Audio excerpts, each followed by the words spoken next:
plant, plant as in like I don't think they're supposed to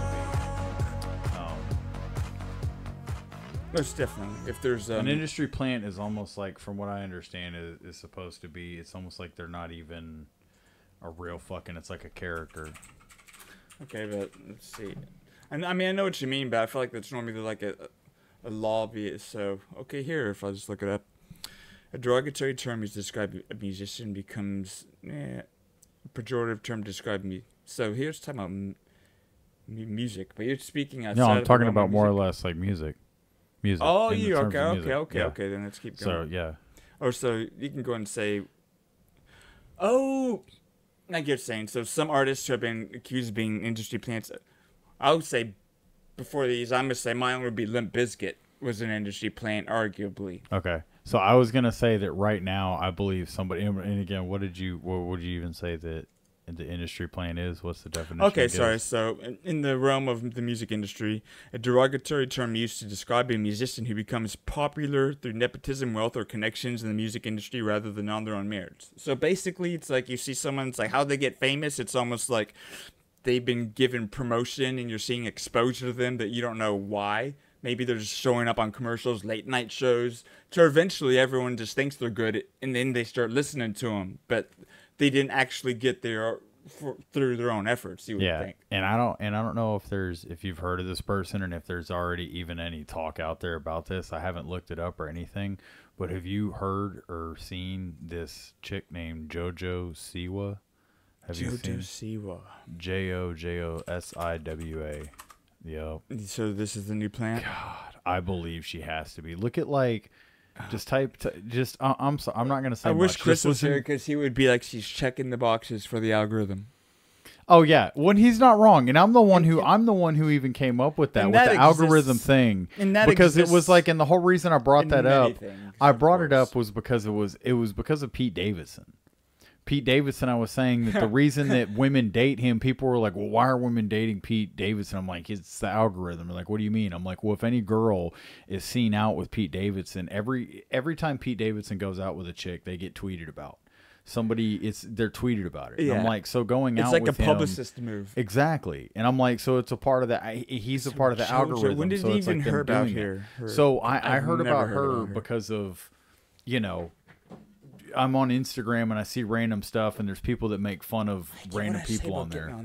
I know, but listen, I'm learning things, and it's you're learning joking, things. Dude. I need to know this stuff. So go look at look at one of her videos or something. People parody her all the time, and just listen to her music. Like, she just recently got busted for stealing like her most her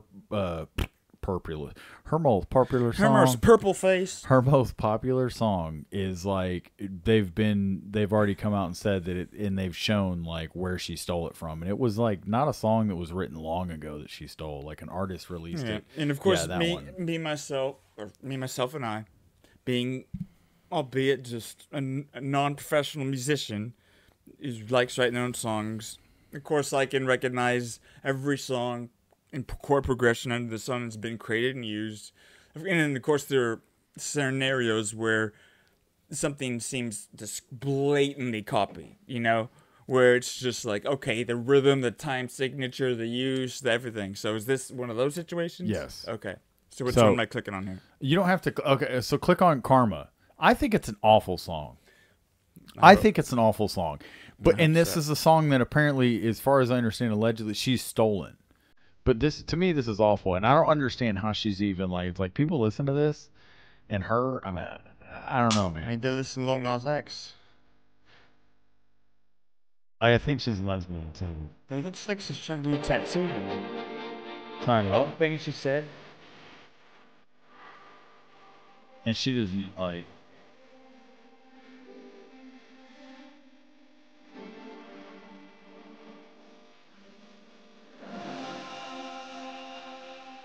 Doesn't have to be logically attractive, but shouldn't have what seems to be most talent. I feel like she should rank higher on the attractive scale. Oh, and I'm telling you, just listen, like.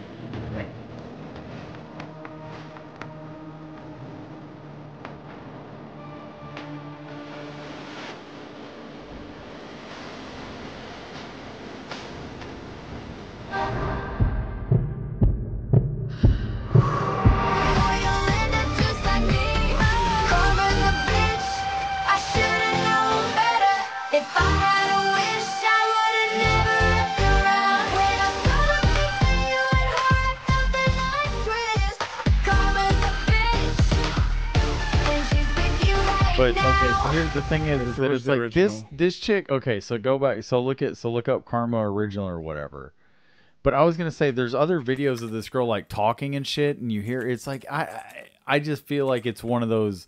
I never really got the whole industry plant thing before this, and I'm like this has to be Karma from Miley Cyrus. What you're talking about, probably. No, I'll find it if you don't want to flip through here or whatever. I'll totally believe you though. No, if you're already, I do feel like there's. She straight up like I heard it and it was like there was already a video made. The other chick made a video. And it's recent. Yes, it was not all that long ago. That's a singer. What's her name? I don't know. Michelle Ortega? But dude, it was bad. Like I thought, like because I heard it and it's like I said, I thought the song sucked. Yeah, no, it's boo boo. But then like I heard that she stole it, and then I see the original from the video or something of the original clip or something. I was like, yeah, it looks pretty. It's pretty blatant. It's pretty blatant. She stole it. But either way, my whole point was JoJo Siwa is setting the record after rumors started circling that the Dance Moms alum stole her latest single, Karma, and also later to be her first single in 2012. But dude, her whole that was the chick she stole it from. Wait, Miley? No. Ads are hearing. She recently said with her fans. Dude, that's for sure. What do you think that is? People are afraid of things they don't know. Things can be scary for people. New things can be very, very scary. And that's what I'm saying. Like, you look at her, you hear her talk, and then there's this whole thing that, like, people talk. Like, there's this one thing that people always joke about with her, because somebody asks her, they were like, dream guest on your podcast. She's like, dream guest on my podcast? I don't know, one of my exes. And it's just like, dude, she's so fucking cringe to me. And like, the fact that she's, popular or famous, whatever, is just like it's. No, I know. She's being force fed us, right? I understand, but I'm just saying it's crazy to me. I get the whole industry plant thing in a sense, because it's like I just woke up one day and this fucking looks like the daughter of one of the Legion of Doom is all over the internet, and I'm like, who is this chick? Yeah, I'm like, who is this chick? And apparently it's she's some singer, and I'm like, oh, no way she sings. Like, I heard her talking, and it sounds like she smokes quite a few cigarettes. She's real like, so. But sounds like they do a lot of. There's a couple more things I'd like to kind of touch in this vein, but maybe you should set the stage here for who we are and why we're here. Oh yeah, that's right. We're recording. Well, I'm Mikey. If you all are watching, it's your first time. I'm Mikey. That's me. I'm Matthew. And yeah. Mikey, thank you guys for joining us. We appreciate you. A little late today. It's okay. I was late, and I'm gonna take some of these gummy worms. Yeah, I always he didn't even offer them. I thought they were a gift, but I will share them. I love to share gifts. Thank you. Yeah. Oh, man, who's that popular Hispanic name singer? Young. Ricky Martin. Yes. Oh, it doesn't matter. It's like, because there's a song I heard, and I point out the stuff from me, like, hold on. I like, it happens. Sometimes it's more blatant than others, but, and I think I found, like, to hear this song and hear this song, like, this is absurdly way too similar, but it's not. I have to look it up and bring it up later. Yeah, and that's the same thing. I have to find the one that this Legion of Doom chick originally took. Legion of Doom, that's what they're calling her, man. Dude, look at her. How's she not? That's pretty epic. You remember Legion of Doom? Yeah. I mean, weren't they WCW? Oh, they WWF at the time. They were WWF, I believe. Because I was still, for this brief spell of maybe 7th and 9th grade, I was into wrestling. It was still whenever there's a WCW, WWF split. Yep. I was always WWF. Yeah. I felt like WCW was the more PG, where WWF was more PG-13. See, I was in that WWE. Stone Cold. I feel like Stone Cold really. Oh, really? That's. I mean, well, you're talking. That's the Attitude Era. So we're gonna have to do a podcast. I'm gonna go ahead and do this now. I'm gonna say this. We're gonna have to do a podcast with my buddy Jeff too, for wrestling. But dude, Chris is the only reason I ever gave a shit about wrestling. I was a huge WCW fan because I liked them both, but I liked WCW because they had wrestlers that I really liked back in the day. Whenever WWF didn't have them, for instance, they had fucking. I'm pretty sure they had La Parka for a while. They had Conan. They had Rey Mysterio. Yeah, Rey Mysterio. They had Billy the Kid or the 1-2-3 Kid, whatever, before he became X-Pac.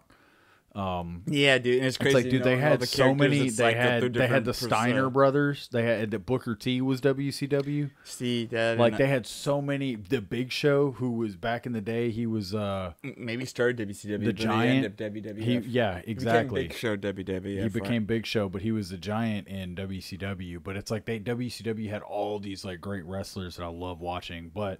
I'm like you. It's like WWF was still Olivia Rodrigo. That's what I'm thinking of. I got you. What? And she stole some shit. I'm not saying she stole it. It just sounded like there's something you wrote. Damn it! I'm gonna find out what it is. I have to do it on a break or something. Well, what do you want to do first? Take a break so I can find this fucking song. I'm joking. No. What day is today? Today's the day that we're here together. Today just is us two. It's earlier than normal. I feel like we're in a more peaceful state. Very it's just peaceful. us two. We had a lot of chemistry issues last time. It was nice. We had a crowded room. We had the couch pretty full. You had your brother out and about, being a little social boober fly of sorts. Yeah, he was just fluttering. He was flirting all right. He was fluttering, dude, like a little butterfly flutter. Maybe is little Caleb still here? Probably. I don't know, dude. He was fluttering around we actually too. need to force him to sit in his chair to interview him at some point. Yeah, because there's some truths that he needs to put out there. Oh, really? Nah, I'm joking. Who knows? No, I'm kidding. Well, and also too, I mean, connect with the younger audience. I mean, he's a part of the whole. Yeah, or shit, if her sister's here, but she'd be all shy. But she's got a power that could be beneficial. There you go. Needless to say, but is what it is. So movies? Do we just want to dive in, knock it out? Do we want to jump into? I say we just knock that shit out. Yeah, we might as well. It rolls along pretty, We might as well. So let's let's start it now in the hopes that we can just fucking power through it. We'll take a quick little break so I can drain my cup, and we'll be right back. I need to get coffee. Now, I've got some for you if you want some. Yeah, we're getting coffee. We'll run to Starbucks. If anyone wants anything, just post it in the comments, and we'll get it to you next week. Yeah, because we're not going to know until next week because we're going to drop the episode and then be about a week or so when we get your coffee. Okay, well, me and him will take a kiss real quick and be right back. Whoa.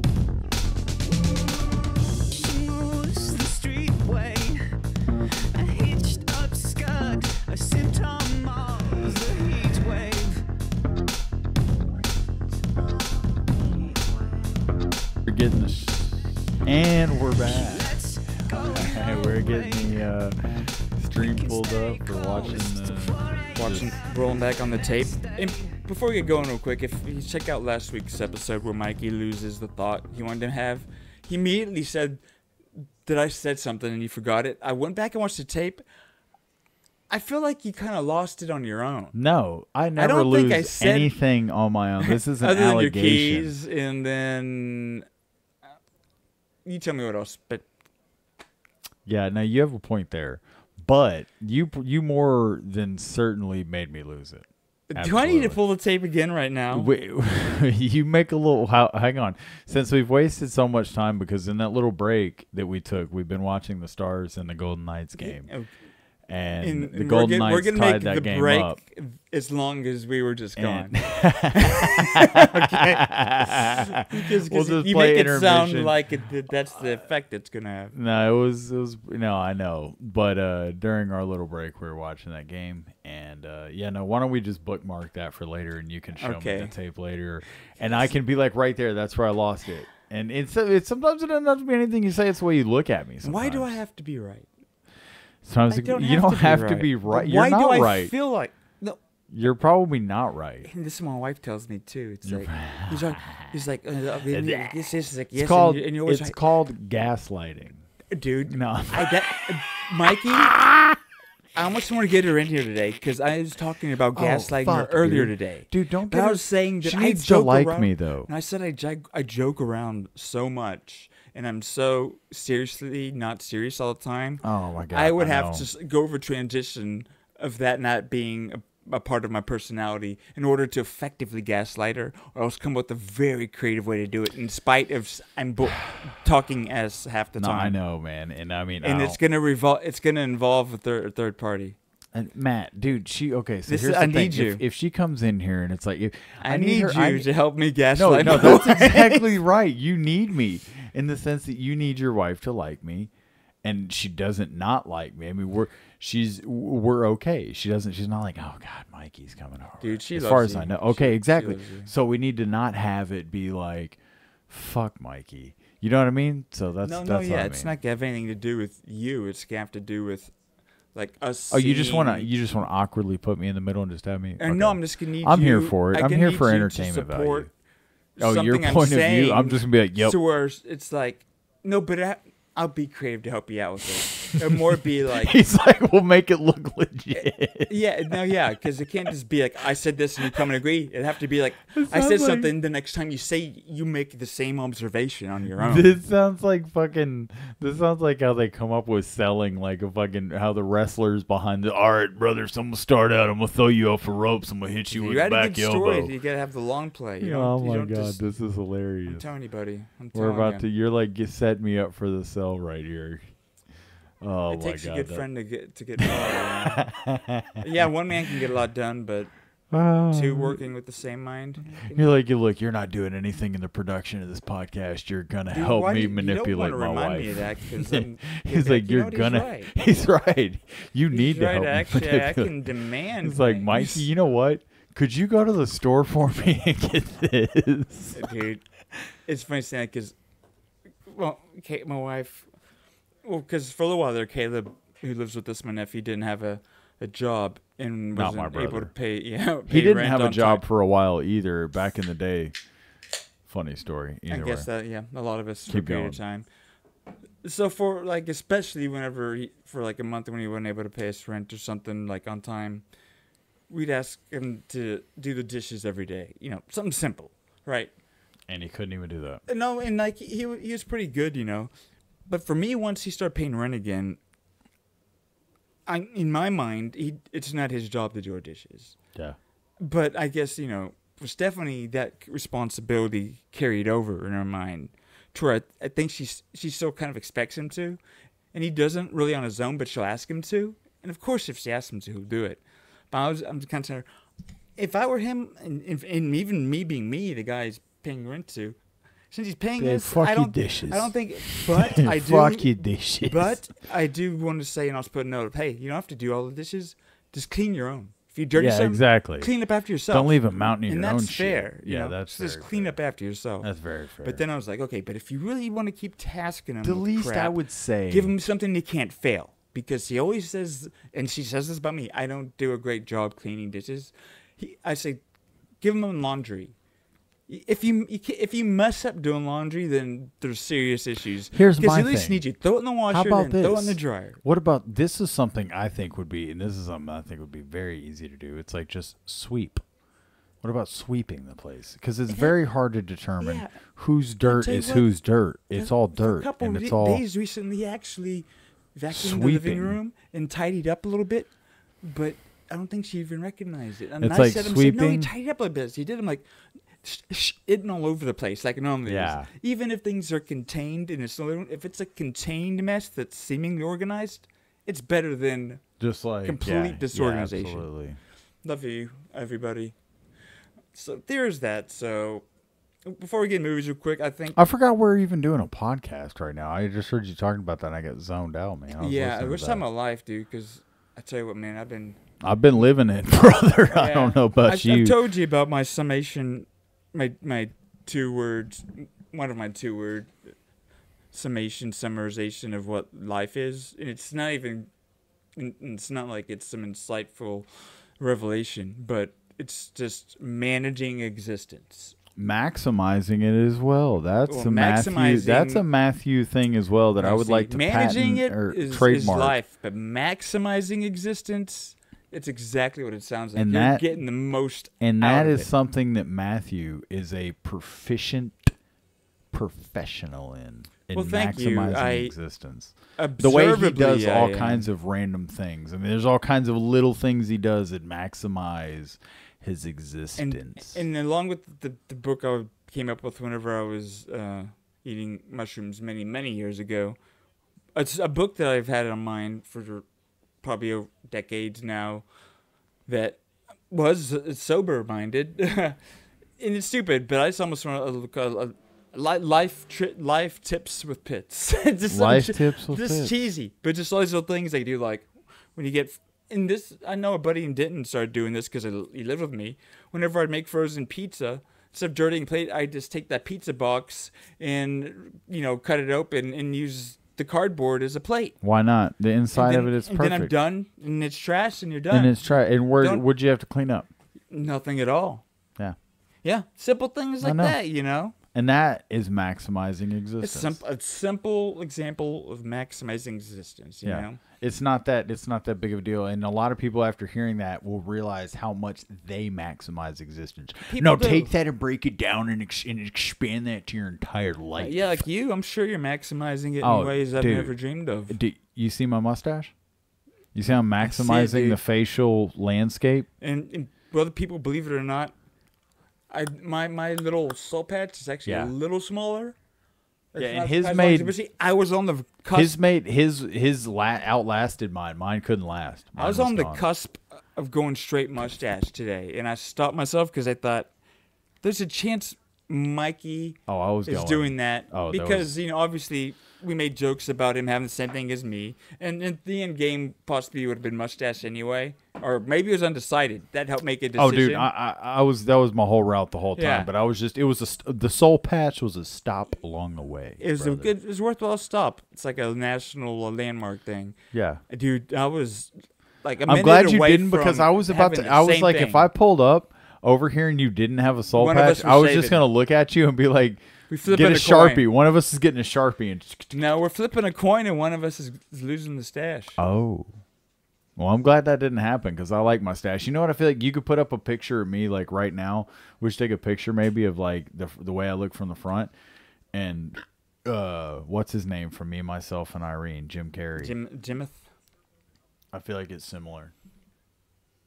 I don't know. Oh, that's a natural smile. I'm not great. I tell you what, man, we visited an old relative with my daughter, like really old, one of my dad's only family members. And Stephanie got all these.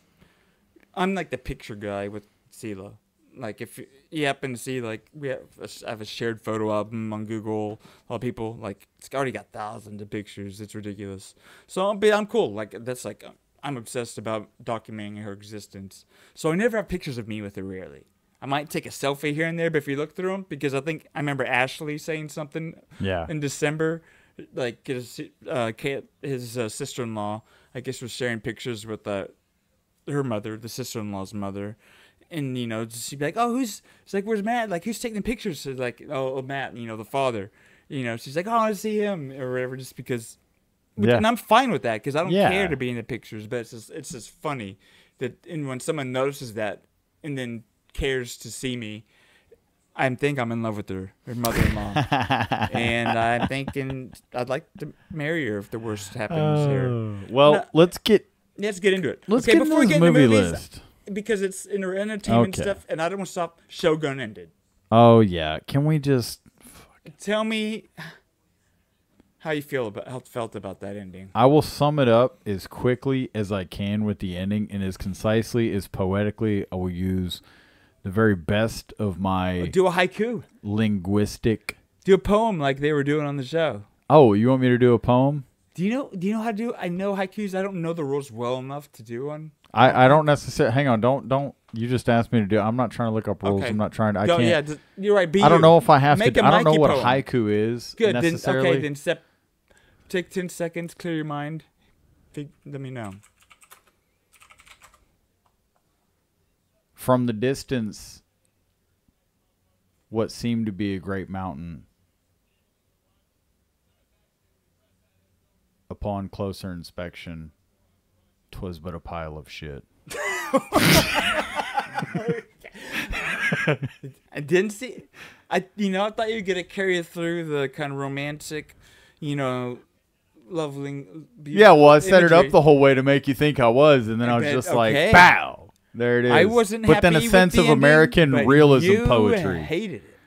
I was not very happy with the. I was very disappointed. Like from the distance, you observe this thing and you're like, oh, it's so beautiful. Oh my god, and then you get up close and you're just like, yeah, it's like cool. Oh, cool. Yeah, you just fucking wasted all of my time. It was, yeah. I'm sorry for the language too, but it was like amazing up until maybe the second to last episode, or the third last.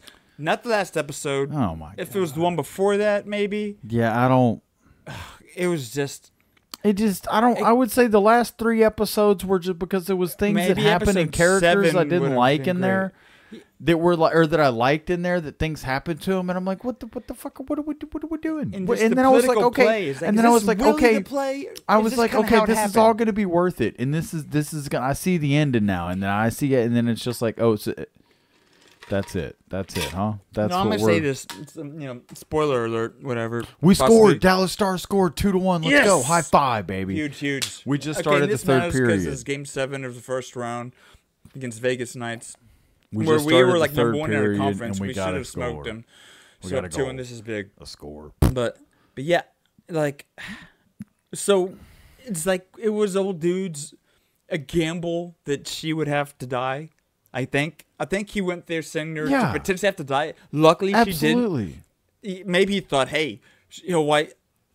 It was either going to let him free the other captive, I guess, royal or ranking families by that event to where she does or doesn't die. She's willing to die. She doesn't. But then she ends up dying anyway.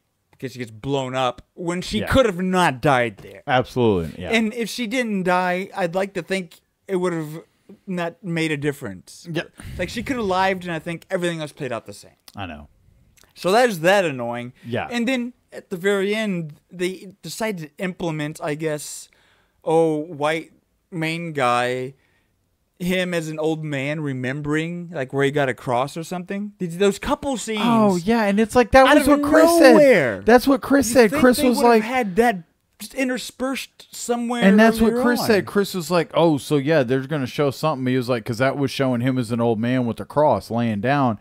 And this and that, and I was like, "Wait, what are you talking about?" Yeah, and he was like, "No, dude, they showed him with," and I'm like, "The cross he got from what the girl, fuck?" And I'm like, "Oh yeah, I'm like, but then whenever they went to the water, he did drop that other cross. Whenever that chick's family's ashes were being thrown in the water, did he drop it in there? I'll tell you this. Am I crazy? I'll tell you, no, he dropped it in there, and I'll tell you this. So he had 2 crosses. Whenever they better hope nobody from Shogun better run up across me across the streets, because I'm gonna have beef. We're gonna have issues. Either of us, and we're gonna have issues. We need to watch the original movie up, because if it's literally just being true to the original movie, then I'll beat the brakes off the original movie. Honestly, that would be the only excuse I'll give it.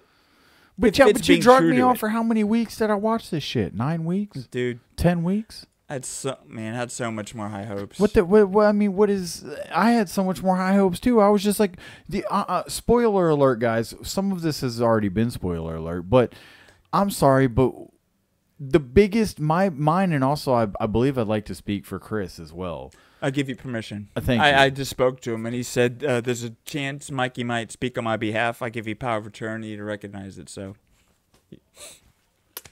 thank you. Assalamu alaikum. Thank you. I am so me and him have been since the time they finally showed him.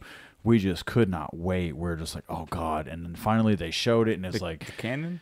Yes, and I thought for sure you were just gonna see him set the ship up outside of Osaka or something, and just fucking let it loose with the cannon, because they thought, oh yeah, we are better samurai, and we have bigger army, and then the cannon comes in and just like decimates everything, and they're like, nah, we're not doing any of that. But and you're just like, okay. Initial reactions can sometimes be pronounced, and I don't expect. And I'm just giving it to you. Me too. I thought I was utterly disappointed in that down. Did you like my poem? It was amazing, because in the moment and currently that's still how I feel. I would like to think maybe in a month or two I can go back, watch it again, observe it a bit more, try and see what maybe is really trying to be said, and I might be able to convince myself that what it did was in service of the message. But at the end of the day, then it might be like, I don't give a dang about the message, because I was looking for a bit more action. First impressions of make the historical accuracy. Yeah, and in light of the way they built it all up, they blue ballsed us. Yeah. I tell you what, dude, Japanese do a lot of things right, but the need to do seppuku. Yeah, right. Come on, buddy.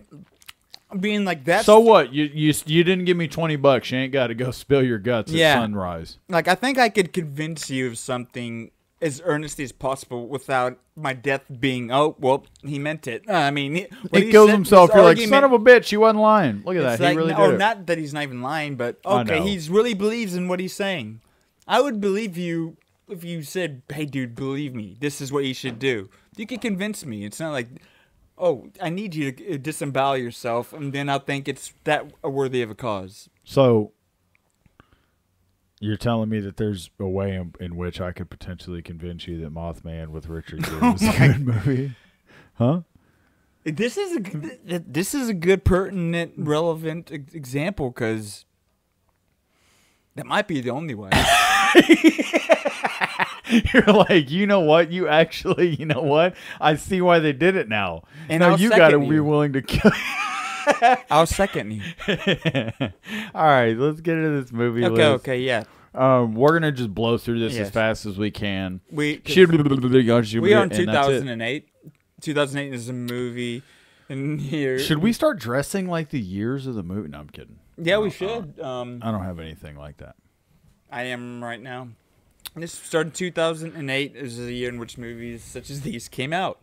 Mikey, if you would like, and this is alphabetical, so we won't have that issue. So do you, okay. 10 doesn't become before A. And to give you just a few options, do you like this, or do I got a spreadsheet? Yeah, get it in closer. I like this. Because the little pictures help, right? Well, yeah, the pictures help, and I'm a pop-up book kind of guy. Can you read that? I'm not really a fine print. Okay. Dense reader. So I won't stop you until I see something, and I have a lot of useless knowledge about some things, and it might be meaningless to stop. Do you want me to share useless knowledge only, like about movies that I care about? I think you should share useless knowledge that you feel like people would actually be interested in. Well, that's why I don't know. Okay. Because the fact that I know so much random things, I don't know if that builds my credibility factor, or if we've already done that. You don't know if you're like, you don't know if you're. You don't know that if you're, it's like you're slowing it down, you're slowing us down and like hindering it, or if I use my better judgment. I would say use your better judgment. If you say you could, or here's the thing, be me. Just be more condensed with whatever it is. Be me. If you hear me starting to spell out effect, that's you like, I kind of don't care. And moving on. I'll bring it. You know what? You got the new bug light. Next time I'll bring a taser. And if you're getting out, dude, I'll just tase you. Sarah, who's staying with us, use it as a shock collar on her dog to keep it from barking. I'll bring a taser. I'm not necessarily we'll put the shock collar on your wrist, and but that bothers me. Does it? Oh yeah, I don't like shock collars on dogs. And I'm the guy who's just be old fashioned and just beat it. No, I'm kidding. No, I don't blame her. The fact that she's staying in someone else's house to ensure it's quiet, I respect it. Yeah. Because otherwise it'd be like, that dog is whining. It's probably whining for a reason. Now, whatever. Yeah, but I'm saying it's my house. I don't want it. She's keeping it under control. I respect it. Yeah. Because is that I was slitting this little... But I wouldn't be shocking my dog. I don't like that. See, and this isn't even about movies. Just pet your dog and give it love. Here we go. And it'll stop you open. And we're starting from the top. 10,000 BC. 16 heads and counting. Never saw it. 21, 27 dresses. What is that? You go a little slower here. Oh, actually... this really happens to you. What is this? Oh, a good day to be black and sexy. You know what? I want to tell you, I wish I knew what that felt like, to be black and sexy for a day. That'd be awesome. I dated a wink and a smile. Sexy black girl before. Ooh. I don't Miss know. Texas candidate. Yeah, I knew about that. A wink and a smile. Adventures of Power. After School. A Law Made Me Funny. Live in concert? Okay. Can't say I've heard of that one. Are we reading the movies that came out in America? You know what? I give you permission to even skip ones. Okay, then I'm like, I like 377. Okay, I like that. American Teen. Because I'll stop you if there's one that you go by. American Violet. We're both going to be cool with this one. An American Carol. Another gay sequel. Again, you cannot read some of these, Mike. He's like, don't read some of them, and I'm literally just reading all of them. It's like, well, that one's an important one. You saw this, right? Yes, that was a great movie. Appaloosa. Appaloosa was an awesome movie. Anything you'd like to say about it? Yes, and I hope I'm remembering right, because I know 3:10 to Yuma came out, I think, the year before. No, 3:10 to Yuma hasn't come out yet. No, because we did it already in one of these. I'll fucking punch you. No, I'm pretty sure it was last month. Might have been 2000. Last week. 07. You can look up any little stupid phone. I can tell my story. I think the Stars might have scored again. Is this the one where they're two friends, right? There's a lot of movies that friends, but their friendship is a big factor. Yes. I don't know. Okay, so whenever I was in Denton, attending university, there was a wintry, snowed-in day that didn't have classes. 2007. And a good one of the best human beings I know, Barrett Brady. If you've ever met him, I have a Cowboys fan, monster Cowboys fan. I know Brady. I know little Barrett. It's one of those things. You're one of the best people I know. Chris is. But if I were to just rank like the integrity of this person, and I just want to say this because he's never gonna hear this, I respect the hell out of this guy. But either way, he came over. He didn't like drink or anything like that, whatever. But he's like, yeah, I'll come over. We can hang out and play. Like the Resident Evil 4 demo just came out, and it was like all big deals, like that first action-oriented one. He's like, hang out, watch a movie. He didn't drink or anything, right? He shows up with a DiGiorno pizza for us to make and a 12-pack of beer just for me to drink, without me saying anything, you know? And we hang out that day. And it had just one of those magical friend days. That's awesome. Kind of like whenever you came over, you know? Yeah. We just had magical, hand fring out. It's one of those moments that helps me pleasure myself at night. Oh, yeah, wow. Pleasure myself thinking of friendship. Yes. Okay. So Appaloosa has a special place in my heart. I thought you meant that. And then I'll let you kind of keep going from here. What is this, August? Is that fucking... Josh Hartnett. Josh Hartnett? Never watched that. Yeah. And then Big Flop. Australia Baby Mama. Australia's Big Flop. That's whatever. Yeah, you go ahead and go from there. And then I'll keep going. Okay. Okay, you get me. Bangkok Dangerous. I remember this. Didn't see it. Oh, Bangkok Dangerous. I did see this. This was. Hang on. Click on it real quick. I'm sorry. This had Nicolas Cage. Yeah. Yes. Oh God, this movie was awful. Okay, it looked questionable. God, it was awful. It was bad. I'd like maybe I'll watch it again just to give it a. You know what? It's funny you say that. I'll give it another chance. I'll start marking movies that we've seen that we think you should avoid. Yes, and then we'll double check. That'd be fun. Yeah, I think it probably not necessarily avoid, but just don't. I don't know, man. Unless you just want to see things that Nicolas Cage has done, and you're like, hey, I'm not really expecting this to blow me away. Then yeah, watch it. Hitman who's in Bangkok to pull off a series of job violates his personal code when he falls for a local woman. Yeah, I'm telling you, dude. Yeah. How long can I make a fart noise? I don't know. It's like, yeah, you've never heard this plot before. Listen, let me tell you something. Go back to that one. The list has been long. Okay. I think how dangerous. Be Kind, Rewind. Yes. This was a quirky indie movie. You said you even saw it, right? Yes, I did. It's the one where they rewind the videotapes at the store when you bring them back at the place where you rent the tapes. Yeah, but that's not what it's about. It's about like what all these movies get destroyed or something. So these guys that work at this video store go through it and make their own little home video versions of these movies, right? Mm-hmm. And it's Mos Def and Jack Black, right? Mm-hmm. Is that right? No, you're right. Yeah, it's a little neighborhood video spot. They don't have Mos Def listed right here. Isn't that messed up? They really don't. They have Danny Glover listed there.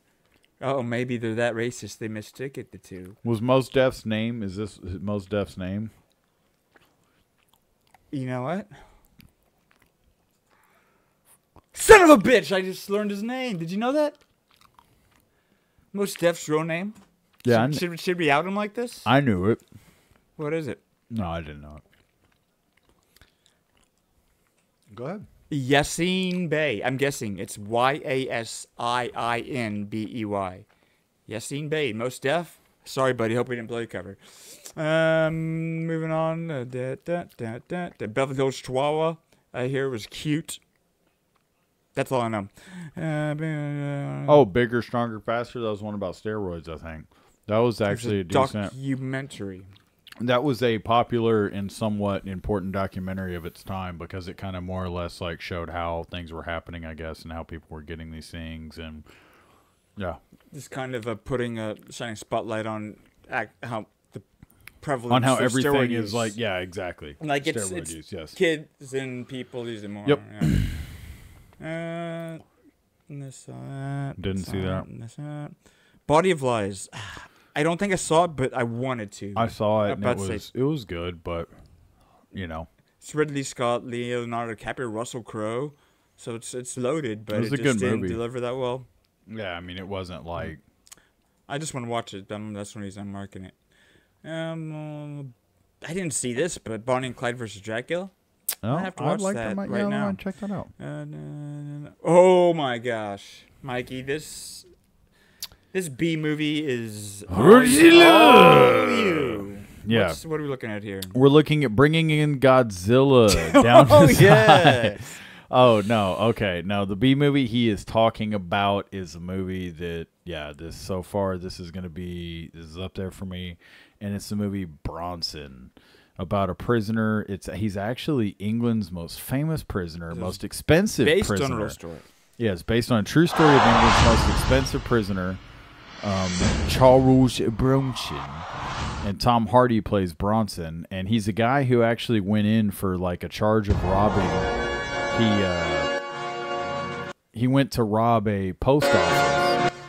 He fell in love with a chick and was gonna like propose to her, I believe, and he robbed a post office. Trailer playing quietly in the background. Yeah, and he ended up going to prison.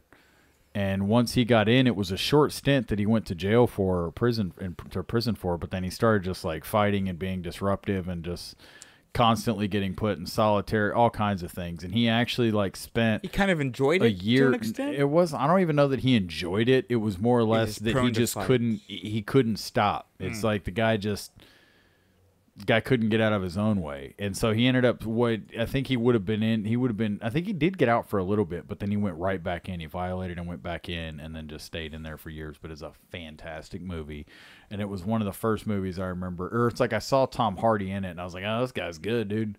And then later on, Tom Hardy blows up even more than he already did, and I'm like, "Oh wow, yeah, he's the guy that played Bronson." Yeah. So it's funny because this movie, one scene he makes a guy rub butter all over him. His body armor? Yeah, my armor put on. He gets butt naked. He's like, put it on my ass. Slide around and fight guys to be threatening, I guess.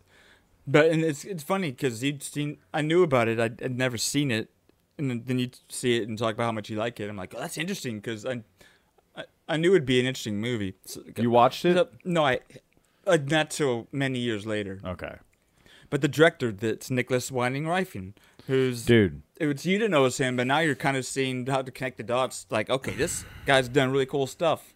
Like, he did Drive and Only God Forgives. He did, I don't know if you watched Copenhagen this movie Cowboy to me, yet. This movie to me... nuts. This movie to me was like... It was like Clockwork Orange-ish. And it even says that. I think it even says a Clockwork Orange type thing maybe right there. Maybe subconsciously. But probably. But... Just such a good movie. Yeah, the director, I mean, Neon Demon and God Forgives, Pusher, the original. Valhalla Rising, Bronson. The Pusher trilogy, you should watch those. Mads Mikkelsen, this is where he came from him. They're both from the same country. There's Pusher movies that came out, which are really good. And it's cool to see Mads Mikkelsen so young, who, man. I started watching that Hannibal show that he was in. Oh, really? Because Stephanie watched it and I've heard good things. That would go another thing. It was on network TV. It's got to be the darkest, most graphic, like, show those on the NBC. It's shocking that it was on network TV. It's crazy. And it's so dark, but it's compelling. We'll keep moving. So Bronson, definitely. Burn After Reading. Dude. Did you like that movie? Yeah. I loved it. Because it reminded me of there was a part in it that reminded me of my brother. Which brother? With Caleb, where, what's his name? They made John Malkovich. Okay, when he was in, and they called him. Somebody called him, and she was saying something about, "Do you have a bank account?" She was like, "Or okay, what's your bank account number?" And he's like, "I don't know my bank account number. Who the fuck sits around and remember who knows their bank account? And he just starts going off, and it was just so like it's totally like on par with like he seemed like my brother in that like whole movie. But that was such a good movie. It's definitely silly, quirky. A disc containing mysterious information from the CIA agent ends up in the hands of two unscrupulous and daft gym employees who attempt to sell it. Very fun Coen Brothers endeavor. Moving on. Changeling. I didn't see this. This is Clint Eastwood movie. It looked interesting. Ooh, Choke. Choke. I don't know if you saw this, right? So this was an indie flick. Had Sam Rockwell in it, who's always great. But it's another adaptation of one Chuck Palahniuk, who is the one who wrote Fight Club, and Fight Club was based off of. Okay. So, but this is a very different plot. It's like Sam Rockwell. I wouldn't say it was all that great, but it's about a sex-addicted con man pays for his most hospital bills by playing on the sympathies of those rescuing him from choking to death. I think it deals with autoerotic asphyxiation. I'm pretty sure. And moving on. Interesting. City member. Ooh, Cloverfield. That was actually a decent movie. That wasn't bad. I mean, for what it, that was a good movie. It was, it was a found footage, one of the found footage genre movies where it's. The whole thing's done like, some handy cam, some handheld camera that some people had or, have is what the angle that you're seeing everything play out from. And I remember the hype around this because there was a lot of mystery. I saw it in college. I remember saw it on a date with this chick because she was in the films too. But in J.J. Abrams, I think he was like a producer or something, but he's very overrated, I've learned at this point in my life, but for whatever that's worth. But Matt Reeves directed it, right? And Matt Reeves has gone on to do some pretty cool stuff. I think he's done the new Planet of the Apes, which are actually pretty good. He did the Batman, which I thought was phenomenal, with what his name, vampire dude. You didn't watch the Batman? He did the one with Pattinson? Yeah. Pattinson? I didn't know that. Yeah, and War of Planet of the Apes, Dawn of Planet of the Apes, Let Me In, which is an adaptation, I think, of Let the Right One In, but the kid vampire. Either way, it's as far as found footage movies go, it's really, honestly, about as good as you could get. That, and there's this one called Chronicle, which we should come across at some point, which is a solid found footage movie. But yeah, it's like Monster Godzilla Attack, found footage, and yeah, cool. Moving on up. Moving on down. Death Race. This is a remake. I saw this. It was a good movie. Paul W.S. Anderson. This is our guy who likes to do a lot of video game movies, but he's responsible for the Alien vs. Predator PG-13 version. But again, he did Event Horizon, which we'll eventually have to start going back to some years, or at least picking our favorites from prior years. Because there's a bunch, obviously, before 2000. Yeah. But, yeah. I never saw this next movie, Deception. You know what? Never saw Neither that. did I. Might have to check that out. And then this one after that, though, was a fantastic movie, Defiance, with Daniel Craig. Man, I didn't see it, so tell me about this You didn't see it? It's about a guy that's pretty much like helping... No, he's not just a guy. He's Jewish brothers. Okay, let's move on. Okay. I'm joking. I dated a Jewish girl. That means I like him. Oh. So it deals with World War II time frame. Oh, it's a Resistance. Yes. And okay, so I'll say we'll move on. Stephanie, I'm trying to let Mikey talk, and this is all he's saying, so don't think that I'm not. Definitely, maybe. Okay, well, I mean, disaster movie. This is your whole, Scary Movie 3 and on style, parody movies. Yeah.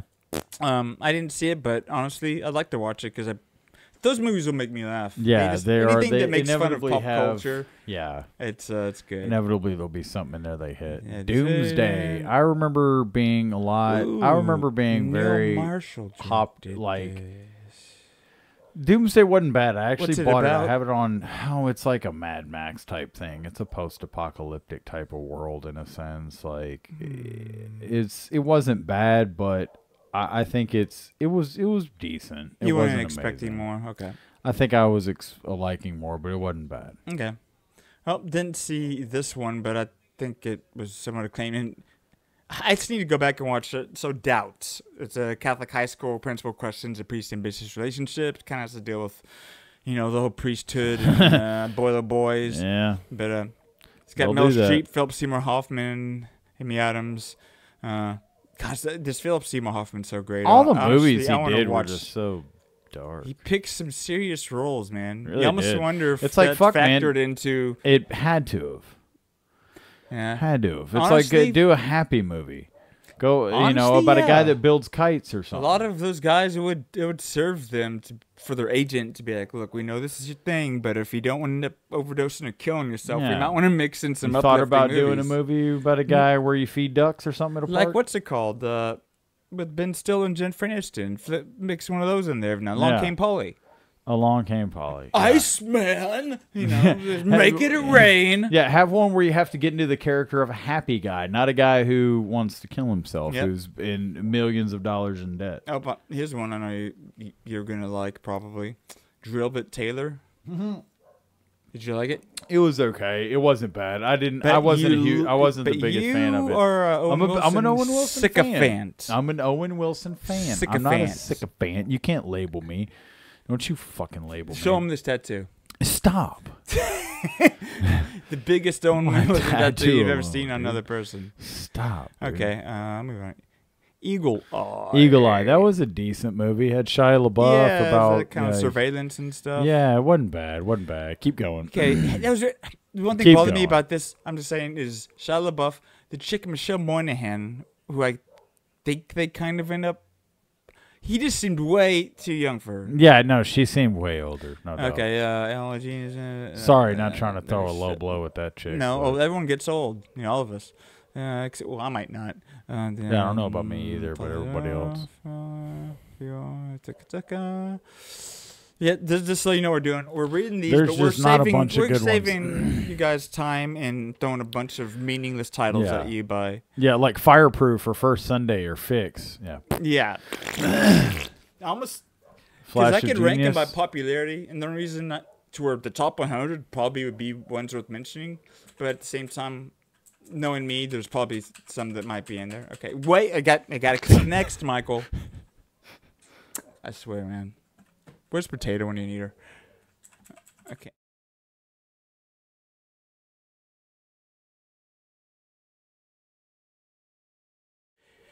And we're back.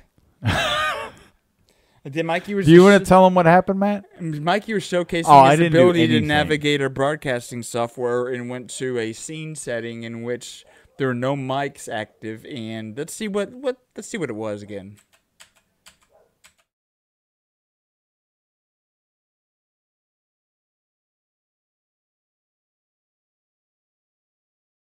Yeah, so you can see it's not picking up our audio. It's okay, Mikey. This is how, honestly, these are training sessions. Well, it's your fault for clicking on this other thing. No, these are training sessions, and you're clicking on other stuff, dude. You're learning. Like, you're learning how to click. Okay, do you want... Oh! It's funny because that was an overreaction, but I really did do something. I spilt my soda. For those of you guys that aren't... that's enough? That's enough. For those of you that are not watching, Matthew spilled his Dr. Pepper. But it reminded me of something. Right underneath here. Like, oh, no, I guess this is my $100 mouse pad that's ruined. I don't give a... I mean, it wasn't... I'm not the one who spilled it. I know. That's not the way I'm going to report piece of shit. All right, so we're moving right along. Oh no, so dude, you got to put this mouse literally here for you. He put a mouse over here for me. See, I accommodate people. Okay, so yeah, Fun with the Moon, Food Inc. I feel like this is a movie that 7.8 stars. It's a documentary. It's a documentary, an unflattering look inside America's corporate-controlled food industry. I don't know hating on my food. Fool's Gold with Matthew McConaughey. Yeah, man, we're gonna take his boat out here. He hadn't quite yet gotten out of his romantic comedy thing. Yeah, but man, honestly, that's what facilitated his ability to transition to meaningful shit. Yep. Forgetting Sarah Marshall. What a good movie. Who didn't like this movie? Such a great movie. I enjoyed this movie very much. So you can click that little plus sign. Helps us identify. Okay, Four Christmases. I remember this movie. It had Reese Witherspoon, Vince Vaughn. It was a rom-com, 5.7 stars. I would have to rank it at a 4.4. It's a holiday theme, right? Families not getting together. It's a 5.7 on here. I'd say it's a 4.4 stars. Freestyle. Nobody's ever heard of that. It's got a guy that looks like Justin Guarini on this fucking cover. Ooh, Guarini. From Within, Frost / Nixon. Oh, Frost / Nixon. No, that's important. It's an important, is it? Mm-hmm. Is it? Yeah, Ron Howard directed it. It's actually good. It's about this, I guess, I don't know if it's a television interview, but a dramatic retelling of the post-Watergate television interview between British talk show host David Frost and former President Robert Nixon. Yeah, that is very important. I knew that. Yeah, Kevin Bacon, Sam Rockwell in it, Frank Langella, Matthew Pitts. Kevin Bacon takes his pants off. You heard it, Frozen River. Yeah. Yep, never heard of that. I never heard of that. Never heard of that. Get Smart. Steve Carell. A remake of a I think it was a Anne show. Hathaway. I think it was a show on in the 50s or whatever. It was, The Rock has a small role in there. It's funny, but don't need to see it. Ghost Town. I enjoyed this movie. Did you ever see this movie? Okay, no. Marking it. Tell me about it. He can pretty much talk to dead people. Okay, moving on. I'm sorry, Mikey. Do you have more to say? Who's in this? I don't know how to go. Ricky Gervais. Oh. You know what? I respect him. No, it's a good movie. But here, we'll play the trailer real quick. Yeah. Since we're flowing through pretty quick on this one. Is, got that little guy. And Oh, yeah. No, it was good to get. So anyway, my 5-year-old Alex. No talking. It's better. Oh, Mr. Pitt. Stop global warming? Good. Thank you. Excuse me, that's my cat. Can you hold the elevator, please? Yeah. Sorry. Wait, hey. You still don't believe. Sorry, you babbling idiot. Can we talk about my bowels? Is this your first colonoscopy? Gross invasion of my privacy, this. Wait till they get you in the back. When you're so unfolds. Come back soon. What a terrible thing to say in a hospital. Hey, you got a sec? Real quick, gotta hit you up for a favor. I don't feel well. Did anything unusual happen during my procedure? You think so? yeah, absolutely. I died. I need more of A little those. bit. For how long? 7 minutes. A bit less. I died for 7 minutes. A bit less. Everybody dies. Like pepper cream soda. It's I was really good. dead. And then when they brought me back, I can... The dead have a lot of unfinished business, which is why we're still here. Help, please! Why are you dressed like that? Were you a maitre d'? You wear what you died in. At least I look nice. Everybody needs something done, and you're the only person who can see or hear us. It's my daughter. She Back off, Marjorie. I found him first. Is this a bad time? You want your quiet life back? I'll make you a deal. My wife, my widow, she's getting married to a bad guy. Somebody's got to stop this. You do this for me, you'll never see any of us ever again, okay? From DreamWorks Pictures and Spyglass Entertainment. That woman lives in my building. Bertram Pincus, DDS. Who you are is a little bit of a jerk. Hey, it's Shoes. Your shoes are comfortable. Hey, Leone. I knew you were going to come off scary. I'm not scary. This fall. You're going to have to stop and ask yourself the ultimate question. This business of being such a jerk. I think that's what is the it name. really getting me? Hi. I'm going to get the next one. Don't be silly. Get in here. How do the ladies Get just in here. ears? This I is got how we that. do it, baby. See life I suppose you're talking to him right now? Is that what you want me to believe? Wait! in a whole new light. The smell, I know. A very sensitive gag reflex. It's like a fairly Ghost Town. Yeah. If I see one more whinging zombie anywhere near me... We're not zombies. Zombies feed on human flesh. That's offensive. It's a good, like I said, it's a good movie, funny movie. Good one to watch with your girl. A note to watch that with Stephanie, and almost make a note that of all the trailers we decide to spin or that one, I know. That's the one. I thought the same thing. I was like, well, why not? We're blazing through everything. I figured you could get a feel for it. Again? Ghost Town, Yeah. I think, or something. Ghost Town. Yeah, right there, Ghost Town. That's funny. But no, I mean, it was a great movie. I ended up watching it one time. It was just randomly on TV. Yeah. TV, I think. Dude, in those moments, And I was like, exist, that's not a bad movie. There are obviously for everyone times when it's something that's just been on TV or whatever, and you're sitting down, don't have anything to do, and you catch a couple minutes. It's interesting enough to sit there, and then by you the just by the end there of the it, whole it moves time. over, and you're like, that's kind of good. That wasn't bad. That was one of those movies It's like, for me. damn it, that's kind of good. That was that's Like, what that you're was like, for damn me. it, that might be my favorite movie of all time. and I don't know if I can tell anybody because they'll be like, they won't know what kind of hole I was in. I'll put Yeah, like I said, it's a good one to watch with your, your significant other, whatever. Yeah, I mean, like I said, anything that'll save our marriage. Let's see. So keep going here. Gigantic. Oh, Gonzo. Gonzo was what's it called? That was Hunter S. Thompson. Hunter S. Thompson. Yep. Nothing's gonna beat the portrayal of him by Benicio del Toro in Fear and Loathing in Las Vegas. You've seen that, right? Yes. Okay. Yes. But it also has. Oh, it's documentary. Johnny Depp. We're gonna skip the one below this. Mikey, is this about you? Good dick. I've been talking to my exes. Moving on. Ooh. I mean, this did well. It was good. I love this movie. Gran Torino. Yeah, dude, this was, for me, this was the one that, like, if people didn't know that Clint Eastwood did movies. Then they must have just been born or released out of some, like, prison or, like, old boy or something. I think this was his first movie. Yeah. But either way, no, this was a fantastic movie. I thought if you don't already know Gran Torino, just I say whenever you like say something like that, for me, I feel like you. Oh, let's go! The Dallas Stars just won. Get up for something, which they should have done it in way easier fashion, given how much better they paid. They're at the top of either they did it. Thank you, Jesus. Dude, this is huge. I'm telling you, man, when the Rangers won the World Series, when they beat Houston when my daughter was born, I was like, they're going to win the World Series. Dude. And, of course, the Cowboys let us down. Like, they're going to. If them or the Mavericks do, man, see them, be like, baby girl, you are the magic. My gosh. You're the magic. Magic baby girl. Oh, thank you, Lord Jesus. Thank you. Thank you. Thank you, Lord Jesus. All right. The freaking Stars just won, baby. Dude, they are so good right now. And the Mavericks are so good.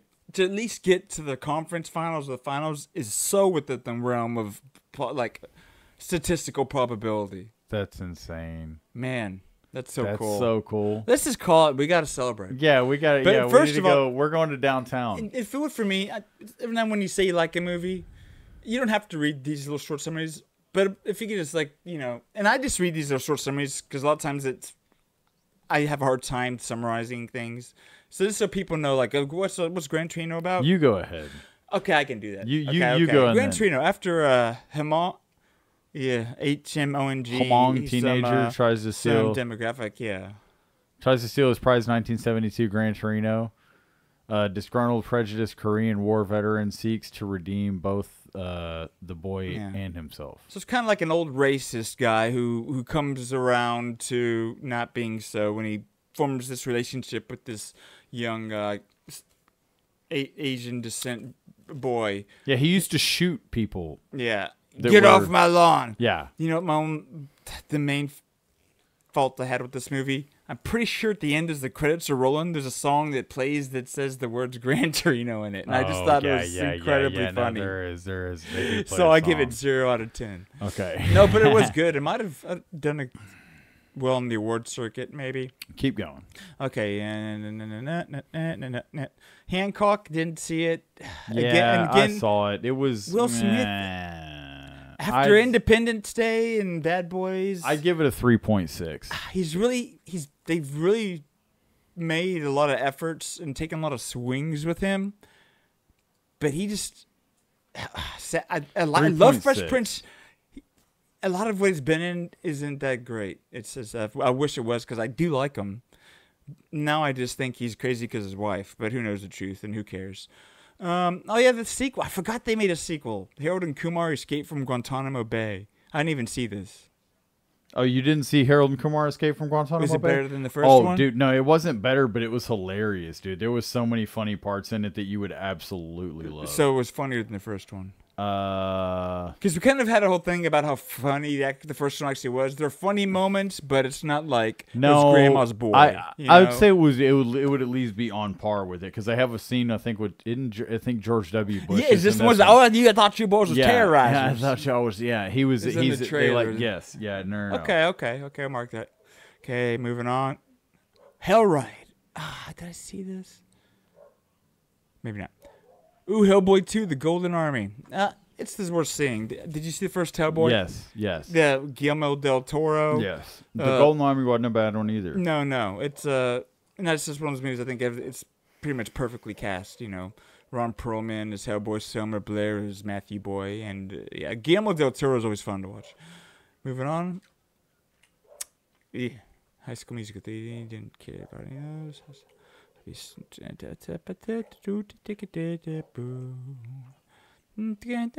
In Bruges, man. Okay, hang on. Take us back, son. No, go back. What'd you forget?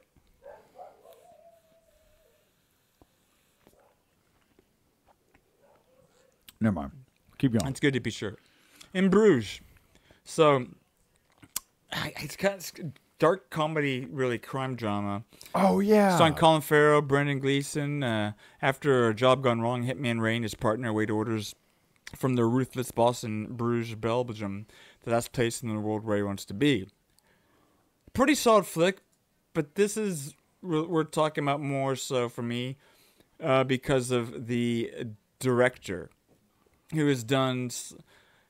He's done some pretty biting social or satire type movies. One of which, the most recent, I think, was nominated for Best Picture, The Banshees of Inisherin. Oh, yeah. Yeah, same director. Okay. Which that movie was really quite good. But he did Seven Psychopaths. Yeah, so it's a solid movie. And dude, he did Seven Psychopaths? Mm-hmm. I love that movie. He's like, where's the mescal? He's like, where's the peyote? Yeah, dude. Fucking Christopher Walken. He's like, where's the peyote? And then he, from the one dude that had it in the desert, and then he does the peyote or whatever. Oh, man, like, and trips out because he's had like. You haven't seen that movie? If I have, I don't remember it. Go look up. We have to look up Seven Psychopaths. I thought he directed this too. Hold on. No, not John Michael McDonough. Dude, directed this. This chick doing the interviews is cute. At least her left side of her face. No, God, I wish. Why you got to bring her up? I forgot about her. Because what's that tell you that she's on my mind all the time? I forgot about her, dude. You need to make another Chance Encounters post. I forgot. Dude, that chick's cute. All right, moving on. Oh, whoa, and the goalie just looked at her. Stop checking her out, Andre. Get out of there, bud. Just dropped the otter Get out of there, bud. I think he's flopped his otter. Ooh, man, talk. Okay. I'm just in this one because this was... Hang on. We're just talking about a movie I was saying you need to check out. Seven Psychopaths. Oh, yes. Yeah, it didn't come out this year, so let me write it on this other... And then look at it later. Psycho. Oh, and I have to tell you what movies last time you suggested that I actually went and watched. Okay. Because I did that. I want to hear them. Because I don't remember if, like, the conversation we had... It's like Stephanie had the impression that I don't actually go and watch things that my friends suggest, where I'm like, no! And you jokingly went along with her because you're just being joking. Oh, yeah, because I'm just, mother, you know. I'm a mother effer who listens sometimes. Listen to suggestions. You do. And I will absorb them like so a much sponge. People call that I'll you be a like, sponge. wait, you didn't watch the director's commentary 5 times on that? Well, yeah. A lot of people can't be around Matthew because he soaks up everything they've got. He soaks it up. Here's what a lot of people would say was a big boo-boo. A big floppity, flippity, flanging. I mean, it might have done well enough. Didn't this have the... Is this the Bile of Shuff one? Yes. Indiana Jones and the Kingdom of the Crystal Skull. I believe this is the one where he survives that nuclear blast by getting inside a refrigerator. Harrison Ford might be able to do that. He's a cockroach. And, of course, they have to bring in aliens as a factor into the plot, because what else are they going to do? I don't know. Yeah, they he's a great actor. have done it. Great actor. Oh. Inkheart. Inkheart was a good movie above this one. Inkheart? Not a great movie. I don't know. I fucking barely. You don't even know what it's about. It's got Brendan Fraser. And Andy Serkis. It wasn't a bad movie, dude. Okay. This movie's important. Whether you liked it or not. Iron Man came out in 2008. This movie is about a guy that ate a bunch of stuff that raised the iron into the blood. Well, the guy, he was anemic. And so he had to always have iron to He was high in iron. This movie is literally the reason the MCU exists. What's the MCU again? The Marvel Cinematic Universe. Wow. This is the movie that was the beginning of it all. It did well. Now, Jon Favreau directed it. And bravo, Mr. Favreau. Yeah, actor to he's really done a lot. Dude, of he's stuff. That guy's got some. He's like the Bo Jackson, in a sense. Yeah, I mean, he's not an amazing actor, but good enough. No, he's not, but he is good enough. No, Iron Man, dude, huge, and he's the one who petitioned, basically, or wouldn't do it if Robert Downey Jr. wasn't cast as Iron Man, which at this point he hadn't totally come back in the good graces of the public eye. But I'll be gosh darned if he wasn't born to play this role. And I would like to know whoever gave this a 7.9 stars, because I'd like to kick them right in their flaps. Iron Man, I remember being called. That's a 10. I remember the trailer for it, dude. It was so good. Dude, that's such a higher rating than a 7.9. Yeah, somebody should be fired over that. Yeah, it was. Iron Man's a must see. Okay. Now, Journey to the Center of the Earth was a popular one. I wasn't necessarily. I remember seeing it again, a Brendan Fraser movie. Big year for Brendan. He had 2 movies this year. Look at that. It took him all, and then he comes back and plays a morbidly obese gay man and gets an Oscar. Yep, there you go. That's the path. That's how it happens. Oh, Jumper. I remember this. Hayden Christensen. Jumper, kind of Samuel Jackson. Yeah, it was him. I never saw this one, I don't Kill think. Shot. With Mickey Sounds Rourke. familiar. Tom Jane. I'm Tom Jane. You haven't watched all of Arrested Development, I'm take it, right? I've watched a lot of it. And enough to get the Tom Jane reference? I believe so, yes. Where he's like, I just want to see my kids. In which the daughter thinks that he's actually homeless, but he's preparing for a role. Yeah, it's just like a cameo. No, I've seen it, because then he dates. Doesn't he like date one of the, or something like that? I don't know if he actually ends up dating her. What but was it she like? Might think that they're dating. Yes. Because no, I remember. Yeah, because he brings. Delusional. Yes. It just, I'm Tom Jane. I'm Tom Jane. Yeah. That Chris, me, and Denton guys quote that. All right. Kung Fu Panda. Man, I know this. I've never seen it, but it oh yeah, popular movie. Yeah, Jack Black is a Kung Fu Panda. Come on. It's all like Lakeview Terrace was I saw that movie. Is there Samuel Jackson played like a bad guy? You want to read that? A troubled and racist African American LAPD officer was stopped at nothing to force out a friendly interracial couple who just moved in next door to him. so he's racist against the white people and is mad about the interracial couple. Because he's like, yeah, one of these white boys out here banging a black sister. I'm pretty sure. Or it's the other way around. Sounds pretty good. I think, or it could be the other way around. I totally forgot, but I just remember that he played a bad guy, and the whole plot was fucking ridiculous. That sounds great. I can't believe he agreed to it. Is the crazy part. He's like, who cares? Leatherheads didn't see it. Knew it was kind of about the beginning days of football. George Clooney directed it. I know John Krasinski was in it. Live fast, die young. All pass. Yep. That. Live slow, grow old, maybe. Madagascar 2, didn't say Crips and Lids. Mamma Mia. Oh, gosh. God, please keep me from ever being exposed to this. I have been. And Man on Wire. Oh, this was good. Man on Wire. Yeah, about that crazy dude who likes to walk across the tight wire between buildings. That's what does it for you. That's what you get off on. Marley and Me. Another one for you. F you. Dude, I just feel like any movie with Owen Wilson, I'm going to think you love. I like Owen Wilson, dude. Well, here's a old video game adaptation. Max Payne, and it actually wasn't bad. I'll say that. It wasn't bad because it did have to have a level of, like, it did have some shit in it that it's like, what the fuck? It seemed like, yeah. Like, I need to go back and watch it. But again, it's based off of a video game. So it has to have some, a level of video game-ishness to it, but it maybe has I a very felt like it real, didn't have enough of it for me. But it also has a very real. I think they should have done better with some of the gunfight stuff. There should have been more gunfighting, and there should have been done better. But I loved the Max Payne game. The Max Payne games gave us bullet time. Oh my gosh. Matrix had the thing, but no, Max Payne is really what gave us video game bullet time. And that blew my freaking mind. If you don't know what bullet time is, just basically it's like you're able to in the game, everything's on normal speed. You have like an ability that lets time slow down, but you still kind of move around and navigate in like kind of real time. So you can like be diving, everything slows down, and you can like aim perfectly and get headshots, and it was just a ton of fun. It was so much fun. It would like and it was show Rockstar games too after GTA. So Yeah, it's fun. Moving on. Yeah, we got to go a little faster so we can get to those. So Milk, saw that movie. It's about the gays, right? Yep. That's cool. What a game. Mutant Chronicles, no. Never back down. Okay, look at that. We're cruising. We're cruising. Mikey, am I recording? No. Good. Nitro Dance. No, it's like Junkin' and Broom. Not getting anything crazy yet. Let's see. One Missed Call. Didn't see it. Looks like your type of movie. No. Ed Burns, isn't it? Shannon Salzman? I think I saw it, but it wasn't. She's quite attractive. It was Ray not Wise? very good. I think I saw it. Man, looks like a good cast for a bad movie. Yeah. Shannon Salzman, Rules of Attraction. In that Outlander. I don't know. Passengers. This is familiar, but that's it.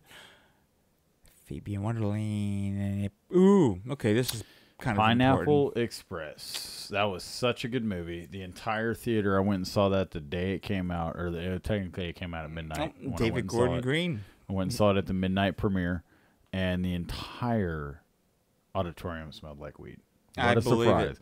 What could you have guessed? Why would it smell? What's it I about? don't know. It's about a marijuana guy. It's about a process server and his marijuana dealer. So basically, kind of a white collar normal dude who buys marijuana from a dealer who.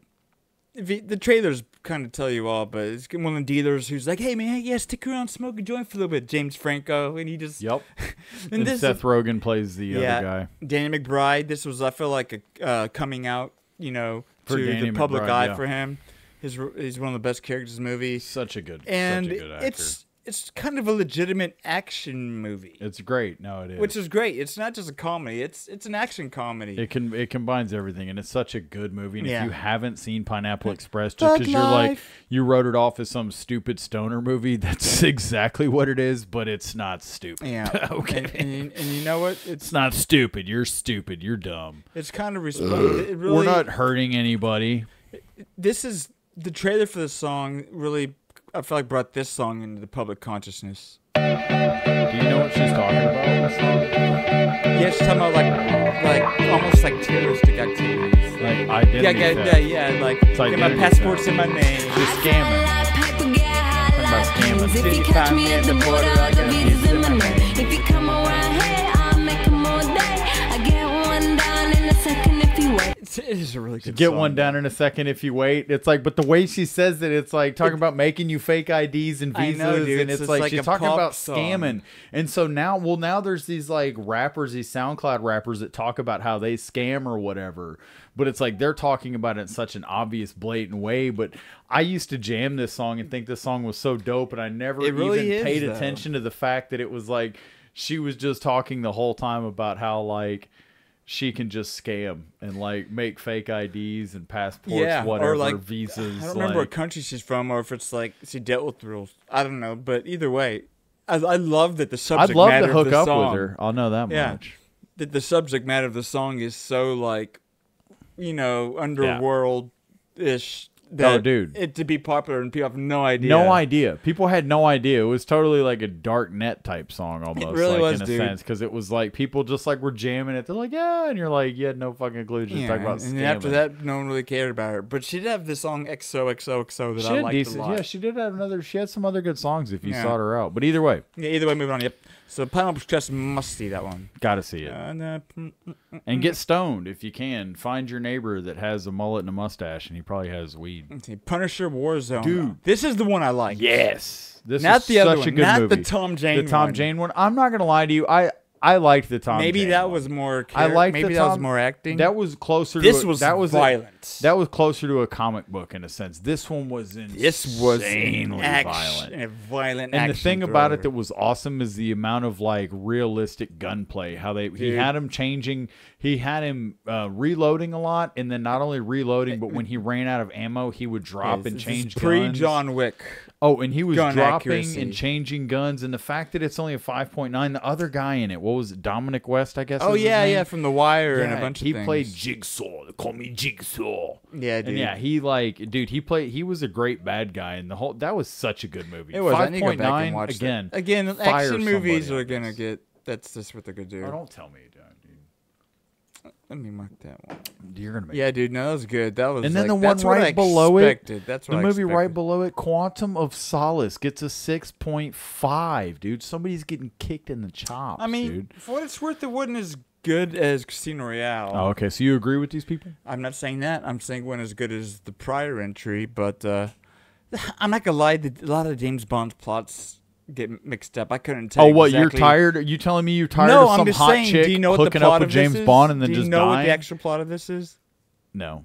I will tell you this. I remember I've seen the movie. I don't did necessarily... know Spectre was really good. Yeah. That was later on. Yeah. Who you got? Rambo, dude. Dude, this Rambo comeback. This one was a great movie. I love this Rambo. Stay with the boat, man.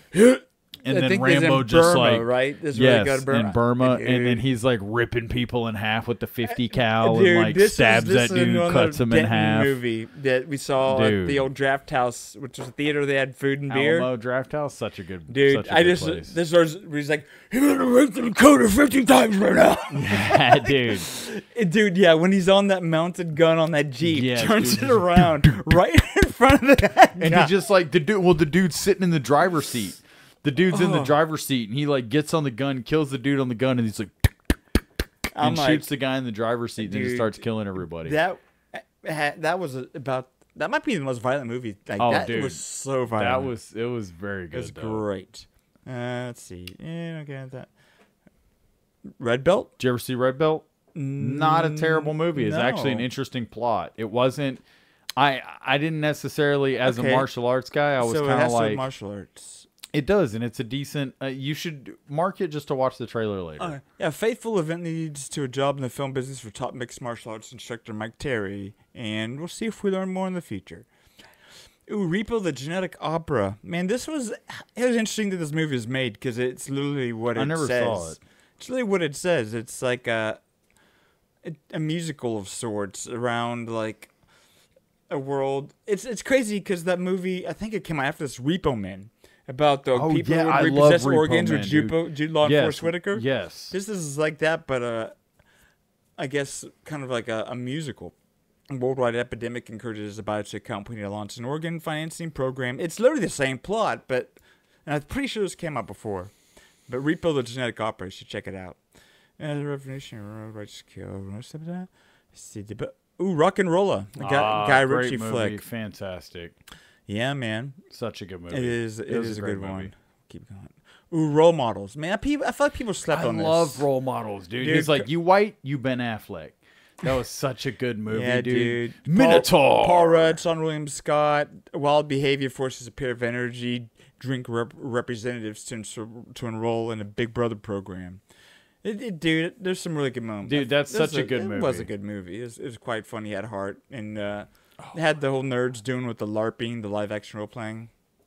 Dude, when I just talking about this guy recently, Roman, I saw that. Roman Polanski. Documentary. Roman Polanski, Wanted and Desired, examines the public scandal and private tragedy which led to legendary filmmaker Roman Polanski's sudden flight from the United States. Yeah, he slept with an underage girl.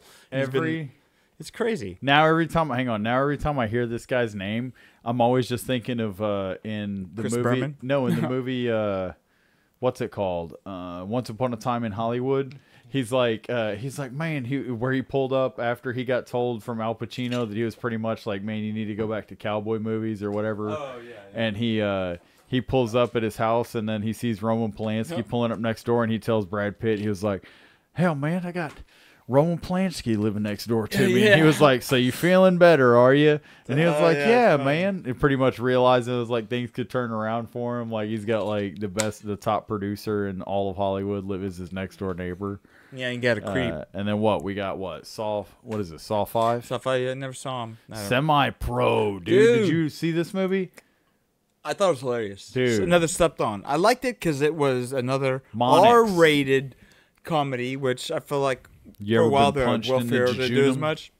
They're really funny, man. Such a good movie. Yeah, it's about 70s basketball, like a strike, I guess, kind of happened. So the semi-pro teams have to kind of take the main stage. Yeah, and then they Will Ferrell, Woody Harrelson, Andre 3000. The one, and again, it doesn't matter. But Andre 3000, you like to talk about Josh Brolin being a little guy.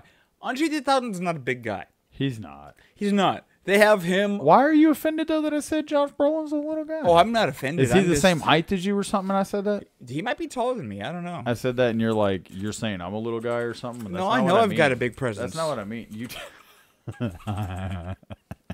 Let's see. You said something, but he'll come in Dude, he's taller than me. Wow. May way to make me feel. He ain't fucking 5'10".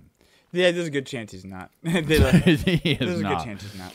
Dude, they have baseball players listed at like 3 different heights. I love it, dude. No, semi-pro, really funny. I gotta look at Bungee's height just because I know they got him flying around dunking the ball like it's nothing. And not to say shorter guys can't do it, but I'm just saying they could have picked a taller guy. Is he not like 6 foot something? Dude, if he is, I'll be blown away. 5'10". Dang, he's the same height. Yeah. So that means Brolin can dunk. How tall is Muggsy Bogues? He was shorter than both of them. I think he was 5'8", maybe. He was like 5'7", 5'8". How do you spell Muggsy? M-U-M-U-G. Yeah. 5'3". Yeah, he was. I knew he was tiny, and he was throwing it. He was mashing, dude. Tell you what, dude. Muggsy Bogues was my favorite player as a kid. That's for sure. He was my favorite player as a kid. Him and Spud Webb, dude. Because he was so short and he could dunk? Yeah, and I was a little kid, and I was like, I could do it. Yeah, but now you're and like then I grew up to be 6'5", 6'3", and I can't dunk. Dude, I think you're taller than 6'3", man. I don't know. I don't know when's the last time you've measured yourself, but I think you're pushing 6'5". It was when I was at the doctor when I was a kid. Only reason I pay attention to things is when you're a short guy and you hope to keep growing. You notice how much other people keep growing. And so I gauge people. Like, you might be taller or just as tall as Jason, man. Okay, maybe, yeah. And I think he's a solid 6'5". Jason Man's a tall fellow. Embrace it. He's also handsome. Don't Jason be Man's ashamed, a handsome dude. Fellow, dude. Yeah, y'all are both quite handsome. Y'all should do a gay movie together. Whoa! 7 pounds. Sex drive, 6 positive, 6 in cities. Shutter. It was a horror movie. Slumdog Millionaire. This came out this year. Slumdog. Okay, keep going. It won Best Picture. It was and good. Moving right along. It was a good movie. Yeah. It was feel good. Danny an Boyle. 8, but they give that an 8, and then they give some... I'm some Disney boy, Dev Patel, Monkey Man, right here. This is probably what put him on the map for a lot of people. You're probably right. You're probably right. Except that theme song got kind of annoying. So annoying. Speed Racer. Ooh, this was a poor adaptation. Based by the Wachowski sisters. Oh my gosh. Step Brothers.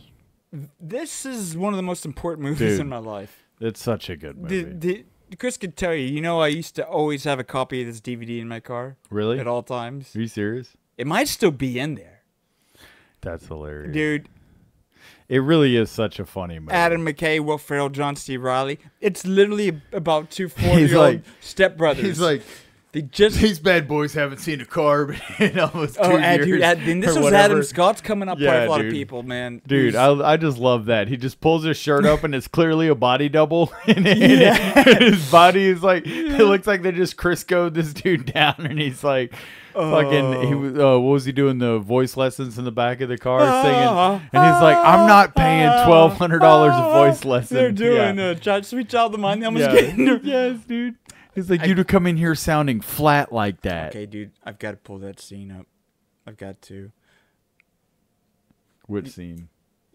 That scene and the other one. Say a funny anecdote. This will just take a second. What? I mean, one of the funny parts is like the whole whenever he gets near the end, whenever he gets for the birthday, he Catalina gets wine mixer. No, he gets the Chewbacca mask, and he's like, he's like, mine's not theatrical quality, but it's cool or whatever. It's not quite movie quality. Yeah, because he got one that wasn't all that great. Here it is. Okay, I haven't had. You want to punch me in the face right now? 2004. Check these out. these boys? This is what I live with. Company money. I haven't had a car. My problem? Oh, I don't know. I don't have a problem, Dale. Actually, I have the opposite of a problem. I made over $550K last year. How much did you make? It's not about money. No, it's not about money. Well, for me, it's a little bit about money, and I made that much money last year. I am the VP of the biggest executive helicopter leasing company on the Western Seaboard. Okay? I haven't had a carb since 2004. He's showing his abs that are obvious. Boys, this is what I live with. Every day, I lather this up with Kiehl's in the shower. You want to touch this shit? No. You want to touch these bad boys? Sorry, not gonna happen. There's something you want. Okay. No, hang on. Keep playing, though, where he's like, you want to punch me, don't you? Mom I'd offer you a job. I told her it'd count as a At the beginning, he says, what did you... No, I'm never going to work for you. Fine, I don't care. Truth is, I just smoked a J out in my car a few minutes ago, so feeling a little spacey. You know what I'm saying? What's up with you, man? What you looking at, Kemosabe?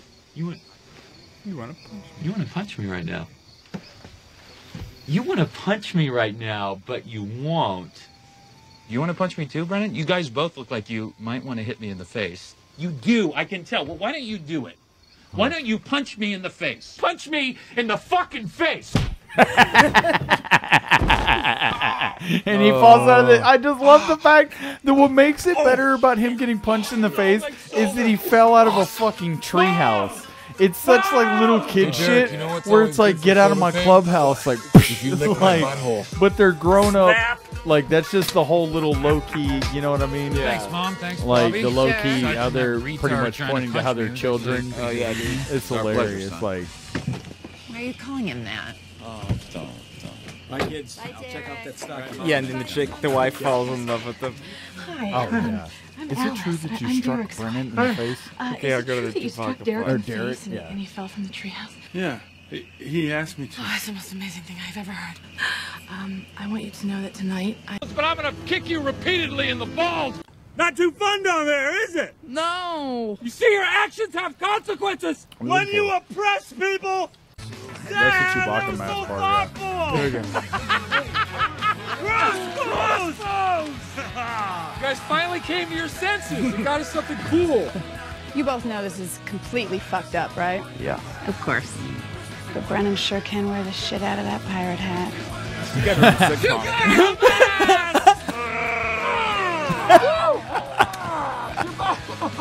It's okay that mine's not movie quality. You just got the bullshit like latex one, and the other one's like awesome. Yeah, dude. Seriously, so funny, man. I could watch that back to back to back. All to right. back. Street Kings, Keanu Reeves, Forrest Whitaker's Neck. Oh, yeah, David Ayer directed that. Yeah. That's such a good movie. Did you ever see it? Man, I missed that one. I know. You've got it marked. I have it, so I will. Sunshine Cleaning. I didn't see it, but I knew it was something. Superhero movie, another parody movie. Didn't see it.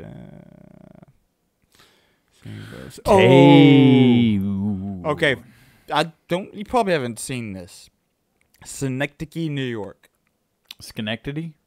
Synecdoche. When you go home, or in the next 2 days, you need to watch this. This is a mind F, right? So Charlie Kaufman directed it, right? And he's done script, like did mainly script writing. He did things such as, I think, like Being John Malkovich. I love that movie. I really liked that movie. Dude, I liked that movie so much. I thought it was such a cool like idea behind the movie, and I was like, this is insane. Eternal Sunshine of the Spotless Mind, Being John Malkovich. The Edge, Confessions of a Dangerous Mind, Synecdoche, New York. I thought he did adaptation, but I could be wrong. Maybe directed adaptation. No, either way, Synecdoche, New York, dude. Maybe I just need to play the freaking trailer. It's like a movie that goes like within itself, and I don't know if it's meta is the word, but it's like whatever reality actually is by the end of it, you don't necessarily even know. Like it is here, I'll play it.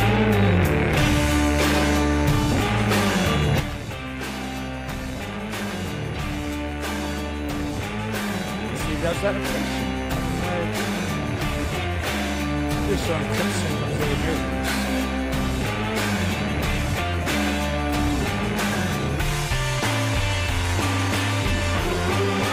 Okay, they didn't even look like a trailer. Either a theater director struggles with his work and the woman in his life as he creates a life-size replica of New York City inside a warehouse as part of his new play. But from there, it goes into just and by the end, it is really like a David Lynch piece of work. Like, what is happening and what did this just mean? Okay. And it's freaking a mind F of the highest order, man. Okay.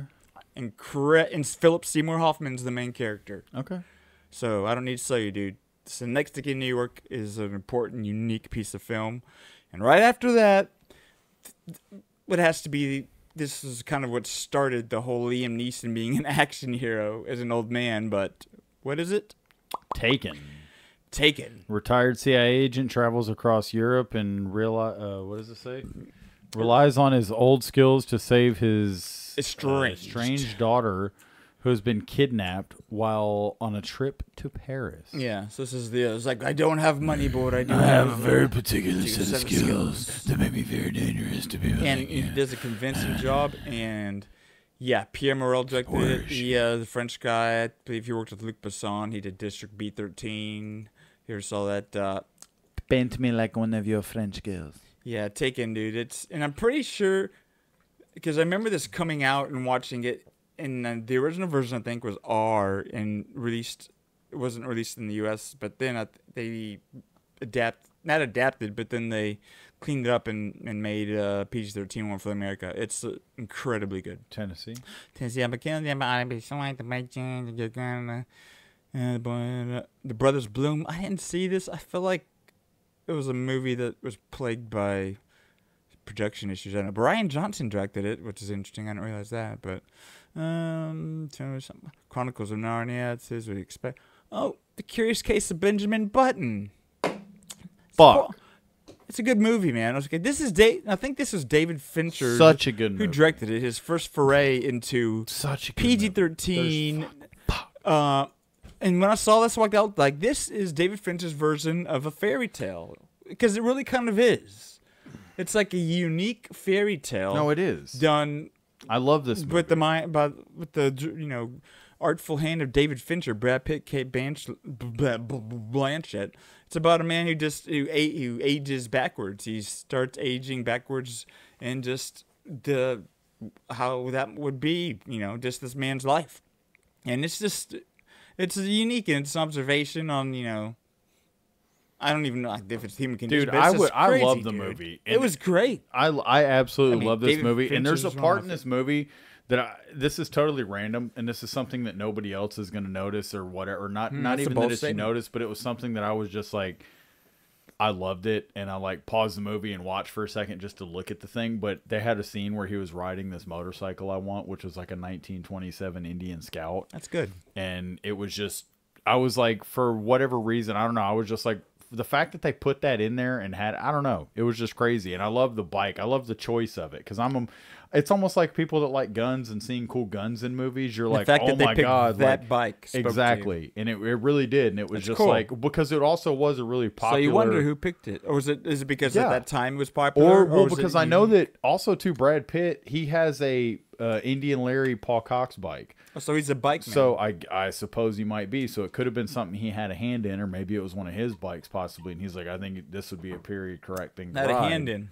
Sounds but like either way, last night in that softball game with the ref. And dude, no, very good. Oh, okay. That's why I said fuck. I was like two of them back to back on top of Knight. When I thought I was good.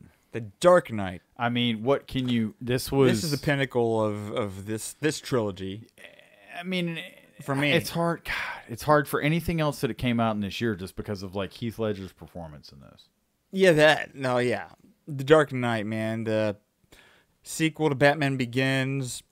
Christopher Nolan directed it. Masterpiece. When the Menace known as the Joker, played by the late great Heath Ledger, who it was a posthumous Oscar he won, but it totally deserved.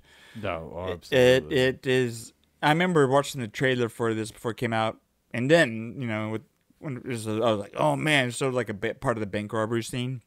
Dude, this is superhero Batman perfection, man. All right, we got Dathor Stood Still, never with Keanu Reeves. Yeah, it's a remake. Okay, we're doing The Express. That was a good movie. Wait, okay, that was a running back movie. Oh, do you want to go back and talk about it? Keep going. No, it was a good one. That was all I need to say. The Forbidden Kingdom. Oh, it's one of those. That was that's the one. Oh, this deals with the Monkey King. Yeah, that's what the Monkey King. This is that's the where one it you're started. trying to think of. That's where it started. Such a good movie. Again, good if you're into kung fu or whatever type of. It's a great movie. Jet Li and Jackie Chan. Yes, it's a great movie. You'll enjoy it. Let's check out the little trailer then. Yeah. Have you never seen it? No. Oh, dude, I think you'd really enjoy it. I think you would. Okay. Is this it? Yeah. Nathan, what are you doing up there? Nothing. Sorry, Mom. We watched it. It's good.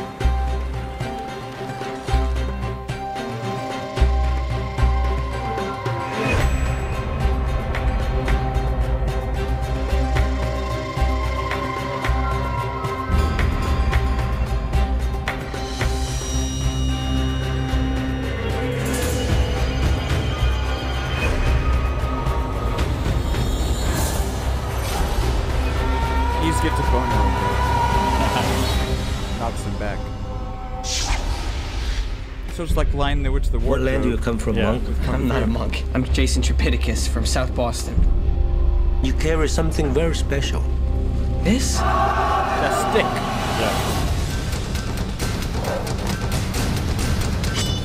Oh,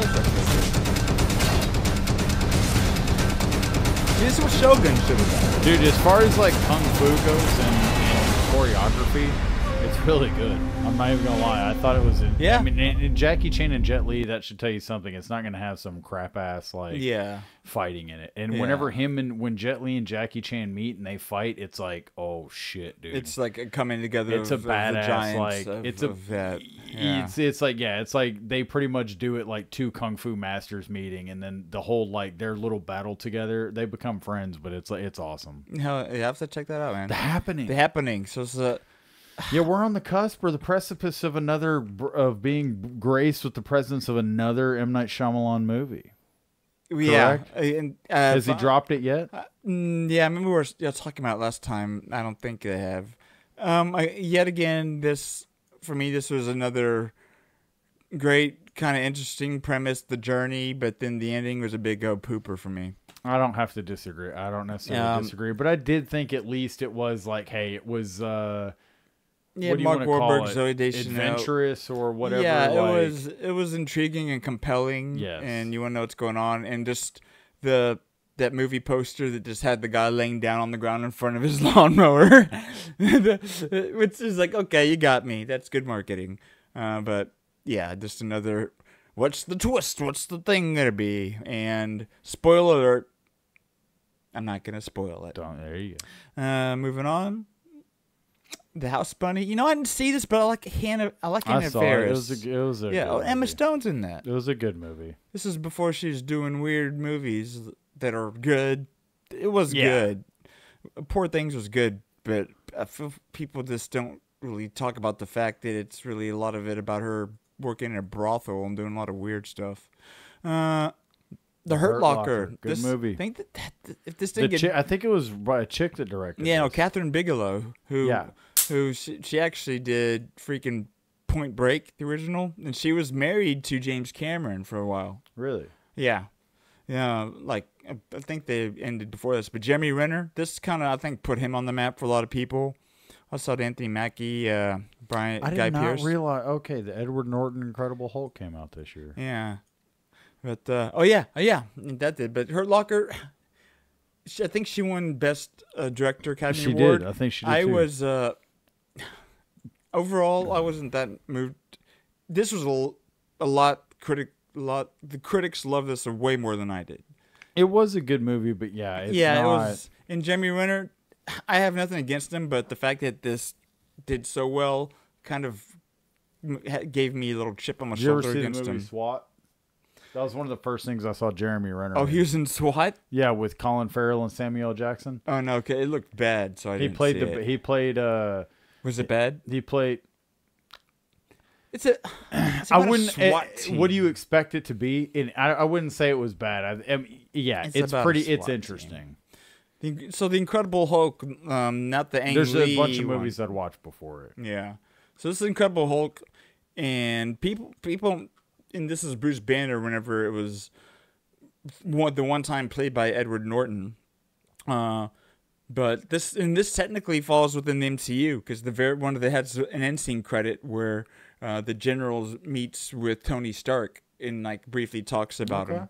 So yeah, it actually does connect to the MCU, and I thought it was really well done. I thought Ed Norton did a great job. I liked seeing his whole management of his heart rate and his emotional state and all that stuff. So I thought this was a solid movie. Moving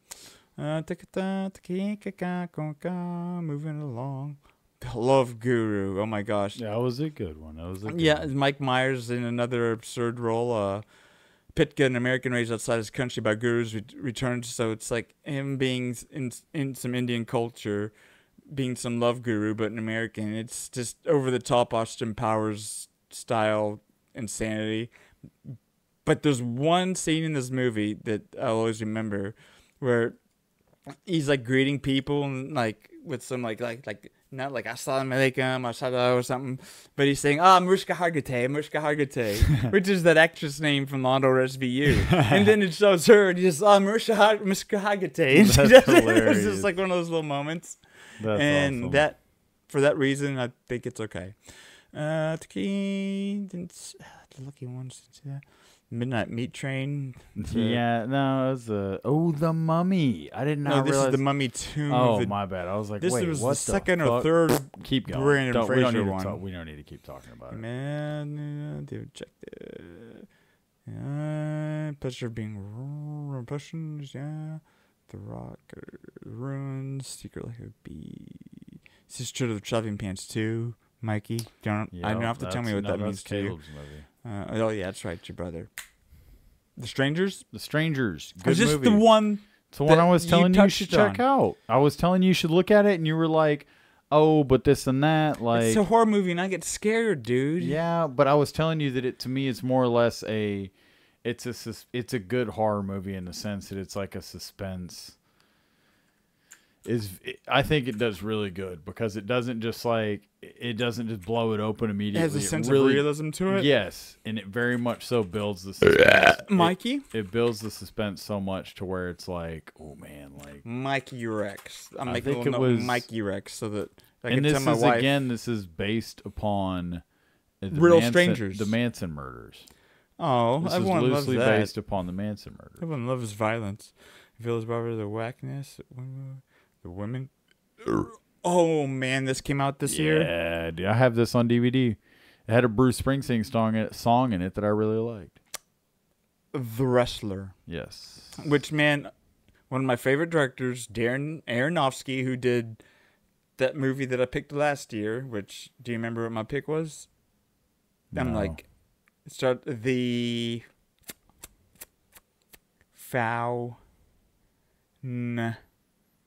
the Fountain of Life. The Fountain. That's I knew it. You tried. Nailed it. I nailed it. I know you haven't watched it, but dude, maybe it's a movie I should probably watch with you because it might, seeing how much it means to me, might be like, okay, he's into it. Maybe I should try. You're right. I'll check it out. No, I remember. Yeah, because you showed me the preview for it. Yes. No, it is a wild ass movie. Okay, and so this one of those movies is like, okay, for Darren Aronofsky taking on this plot of a faded professional wrestler played by Mickey Rourke, and it's basically just him, how he tries to make a living doing low bit wrestling gigs, and just living in a freaking trailer, and it's got Marissa Tomei, Evan Rachel Wood is actually his daughter. That was interesting, but dude, I just thought it just this how well this humanity and this character is portrayed. And for those who have perused our channel at all, where I've got those scenes that I think have perfect soundtracks in them, the ending of this movie is one of the ones I did. Okay. Which right, after this, I guess, it's like 30 seconds, okay. and it's subtle. But dude, do you remember how it ends? I'm sure you do. Yes. But just that kind of build up, because the movie's honestly, for the most part, soundtrack-less as far as like a lot of movies. It's almost like not handycam, but it's almost documentary style, just realistically shot. But dude, oh man, that was so good. X-Files, I Want to Believe. If you're an X-Files fan, then you should definitely check it out because I love X-Files. Traitor, Transporter 3. Oh my gosh. Tropic Thunder. Holy shit. Oh, dude. Yeah. Well, you more shredded than a Julian Caesar salad. Has he got any tips? I say you got any tips. Man, give me the goddamn map. That movie is amazing. And the fact, like, from every character in that movie was hilarious. Jack Black's character, where he's coming through heroin withdrawals, and he's in the forest, and the bat comes along and takes the bag out of his hand, and he takes his heroin, and he's like, "What did he do? He took my jelly beans." And he goes and gets them back. He's like, "Oh, can I have any jelly beans?" "No, you can't have any jelly beans." Oh, dude, he's going through heroin. So many funny moments. And dude, honestly, the first time I saw this, I didn't realize that was Tom Cruise in the suit playing that character. The fat suit. Yeah. Dude, there's a scene, and it's not even probably funniest to everyone. Because, okay, so it's this actor, through a series of freak occurrences, a group of actors are shooting this big-budget movie that's supposed to be like Vietnam style, but they find themselves actually captured by some, warring element, some enemy element of some kind that, doesn't give a shit about them filming the movie. But they don't know it. At least not all of them. They're a drug. It's like a drug cartel. Cartel. And Ben Stiller gets captured, and he thinks it's still just the director trying to like get the best out of him. Director, which is a small cameo type role by Steve Coogan, the great underrated British Steve Coogan for me. But dude, there's one scene that this really gets me whenever he's captured. When he's spitting in his face. No, whenever they have him in the water and he's done cut. Cut. And he's getting lifted up and down. Keep going a little further because this is it's a little further. Matthew McConaughey. I know where it's. Wait, I think you go back further. Go back because they already knew he was Simple Jack by then. Oh wait. Yeah, keep going back. Wait. Yeah, because this is before they went into the village. Is whenever you see that part because they see him getting dunked. And they're like, "Yo, it's like dude, during what's the happening?" daytime. Right there. You passed it. It was whenever they were zoomed in on it. It was like, good. Come on, all right, good. You want to keep going to the beginning? Right here. Right here. Look at the cooking. Look. Gets out of here. I saw it on TV. Vietnam? No, most likely Myanmar or Laos. Watch. The fuck is Laos? Here it goes. He thinks it's a movie being filmed. No one gets out of here. I saw it on TV. Fucking boats, airplanes, UFOs and shit, they all just vanish. Yo, that's the Bermuda Triangle, dumbass. That's the Golden Triangle. He's a cut. The world's hard drug superhighway. How you know that? It was a really long trip. I read the in-flight magazine.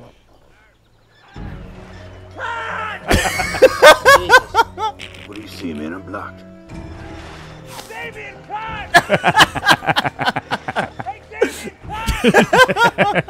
Damien, cut. That doesn't look good. Cut.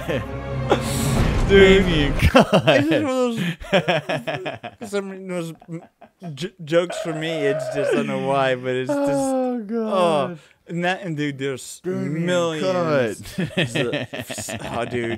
And they won't make. It's a movie that they wouldn't make these days. They could not. I don't drop character to DVD commentary. He was like, "Would you cut it, man? Would you drop it?" He was like, "I don't cut character to DVD commentary." And just like, you have a cell phone on you? What no cell phones in 1967? And just the concept of a method actor being so committed to his role to actually dyeing his skin a different color. Oh, dude. Yeah, and then at the end, whenever he starts going through it, he's like, "Norm, I Father O'Malley, and he tore the wig off, and then he's like taking his contacts out. He's going through his different layers of characters he's been. Yeah, dude, he's like pulling off, and they're like, "What's happening?" Is like the dudes are emerging, and then no, I'm the dude playing a dude, think he's disguised as another dude. No, the best is when he puts up his little doll, and he was like, he pulls up the little stick guy, and he was, "That's your little stick, buddy." And he was like, "My son made it for me, half squat," and the little fucking like Filipino kid.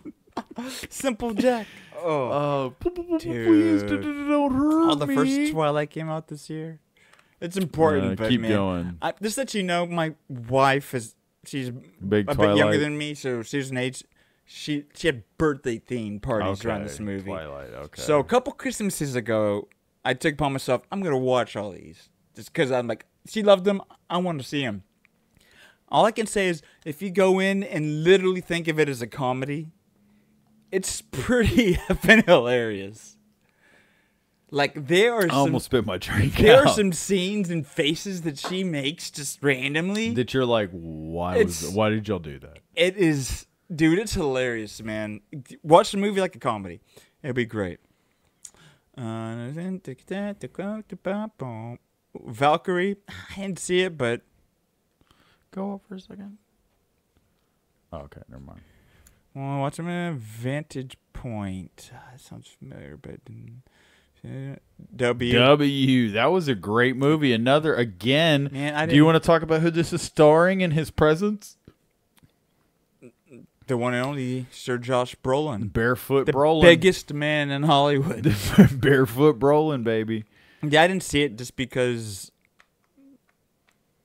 Oliver Stone directed it. You never saw it? No. Dude, you should go watch it. It's funny. How critical of it is it?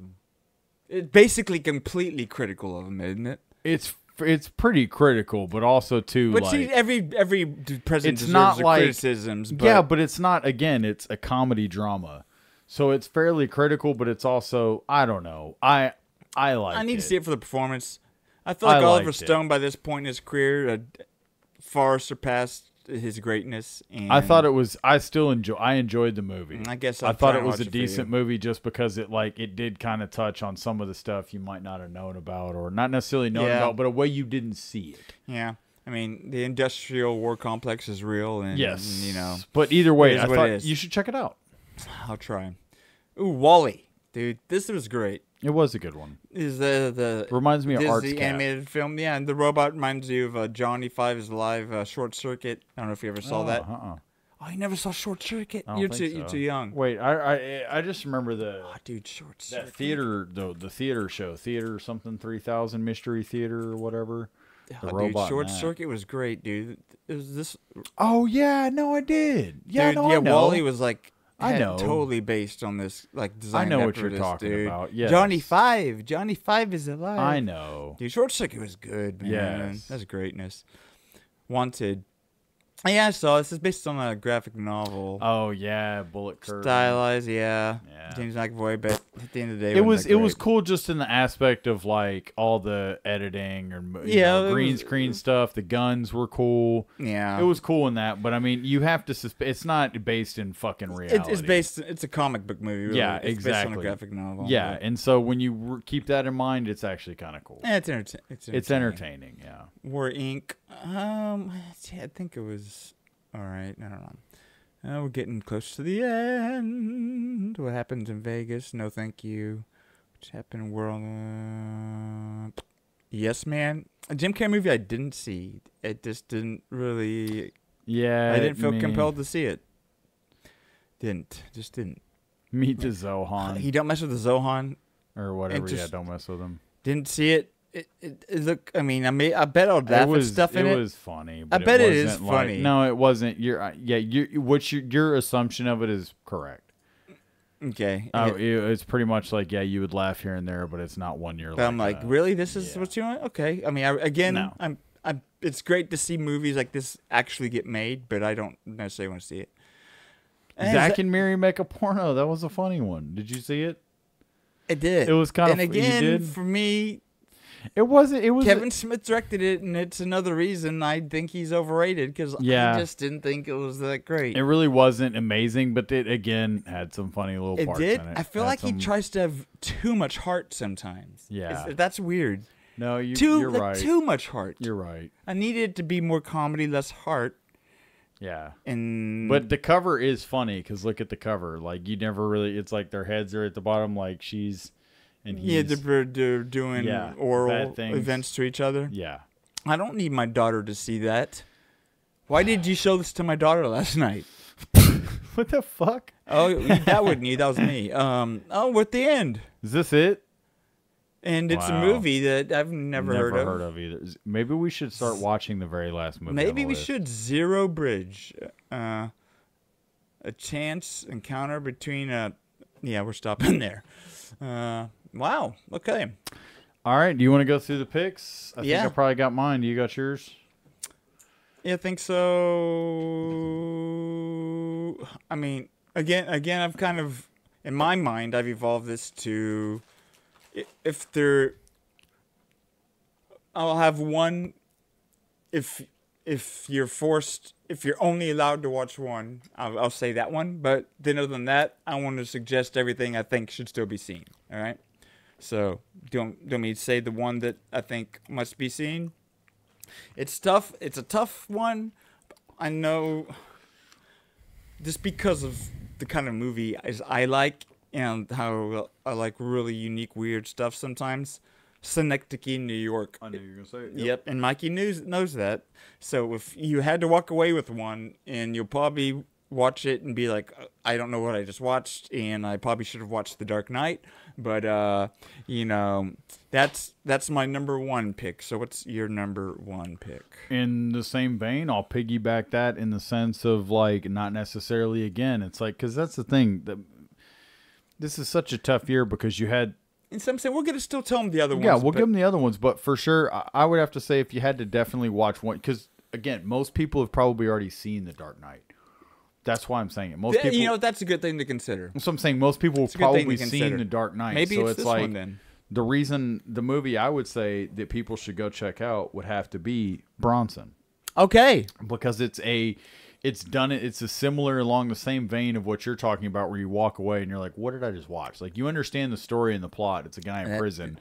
But all of the visuals and the random things and like get to see Nicholas, the director, dude, it's a trippy movie. It really is trippy because it's like as he's going through and experiencing these things, he's also like dressed up at one part, like where they have Tom Hardy in like white, where he's dressed like a mime.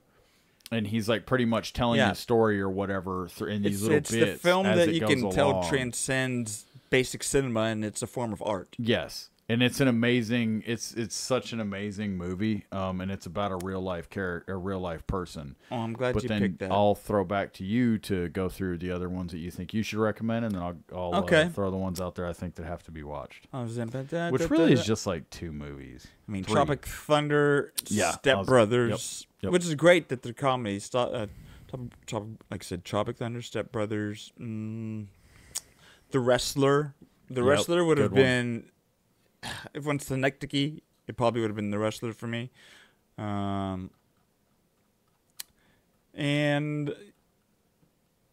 now let you can go and say yours. I'd have to say the ones that this year you definitely have to check out as well. Would have to be Benjamin Button. That's a top movie. Such a good movie. Yes. Just because of, again, just even the overall subject matter of it being a boy who ages reverse. So he starts off as looking like he's 99, and then he goes all the way looking like he's a baby again whenever he's 100. Yep. And so it's just a crazy concept. It's a cool movie. Like he said, it's fantasy in a sense. If you've ever seen the movie Big Fish, that's the closest thing I could compare it to. Take Tim Burton, but give David Fincher the helm. So it's a little bit more of like based in reality in a sense, like as much as it can be. Of course, the other movie, like he said, again, we've already mentioned it, The Dark Knight. Yeah. Tropic Thunder he mentioned. And then as far as horror movies would go for this year or suspense one, I'm going to have to mention Strangers. There we go. Strangers is definitely one you should check out because, again, it really does build suspense and it's not focused just on gore. And it has it's just creepy. It's a creepy movie. Nah, I'll have to check it out. And just to throw some action your way, just because Pineapple Express, solid action comedy, Taken, solid piece, Punisher Warzone, solid Rambo, incredibly violent, fun time. Red Belt, you mentioned it, I need to see. Check it out. It's worth Role Models, another good year for comedies. Role Models, Rock and Rolla, solid. Don't watch Red Semi-Pro. Semi-Pro, Rock and Rolla. If you're into Guy Ritchie, you know what you're getting. You know. And yeah, I mean, I think that gets people. Street Kings, that was a good one. It had Keanu Reeves in it. It wasn't a bad movie. He played like kind of an alcoholic cop and all this shit. It was a decent movie. Street Kings was actually a really good movie. I love the alcoholic cops. You know, it was a good movie. That's the way I want my cops. But yeah, so you want to take a break before we come back, wrap this thing up, or keep talking, or what? Yeah, I just want to. I'm just scanning this one more time because there might have been something funny. But yeah, I think that gives people enough. Oh, and as far as importance, Iron Man came out. Yes, you definitely need to check that out. And again, some of these movies I feel like are somewhat people left already out know of, just because it's again Iron Man. Yeah, Gran Torino, solid drama. Can't get wrong. Ghost Town, that was again. If you need a movie to watch with your chick, Ghost Town, Ricky Gervais. It's a good movie. That's right. Watch that with your significant other. With my wife. Yeah, Forgetting Sarah Marshall. Yeah, so I think that gives people enough. So yeah, we can take a quick breather, come back, and then either wrap it up or quickly tell how the world's gonna end. Yeah, we can touch on some of that.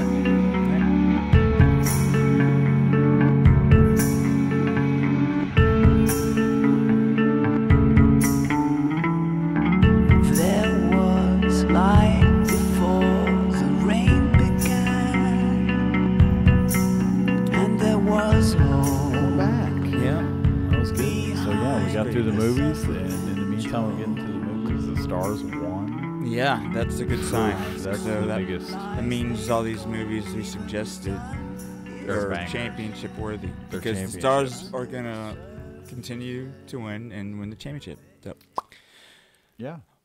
So all that being said, before we get directs of the week, and we're not gonna really get into this now, but I'd shared some thoughts with Mikey. It's fun to speculate on the end times or the end of the world per se, and I've come across just connecting different data points that are out there we can get into in more depth, but I've got a forecast for, I think, how the maybe not the end of the world, but how the world might change, how countries might be forced to join together for a united cause. And it might be things you've seen before, but I've got my own little storyboard, and got my own little wall, whatever it is up. You've seen detective shows; they have all these little points and pictures that point to something.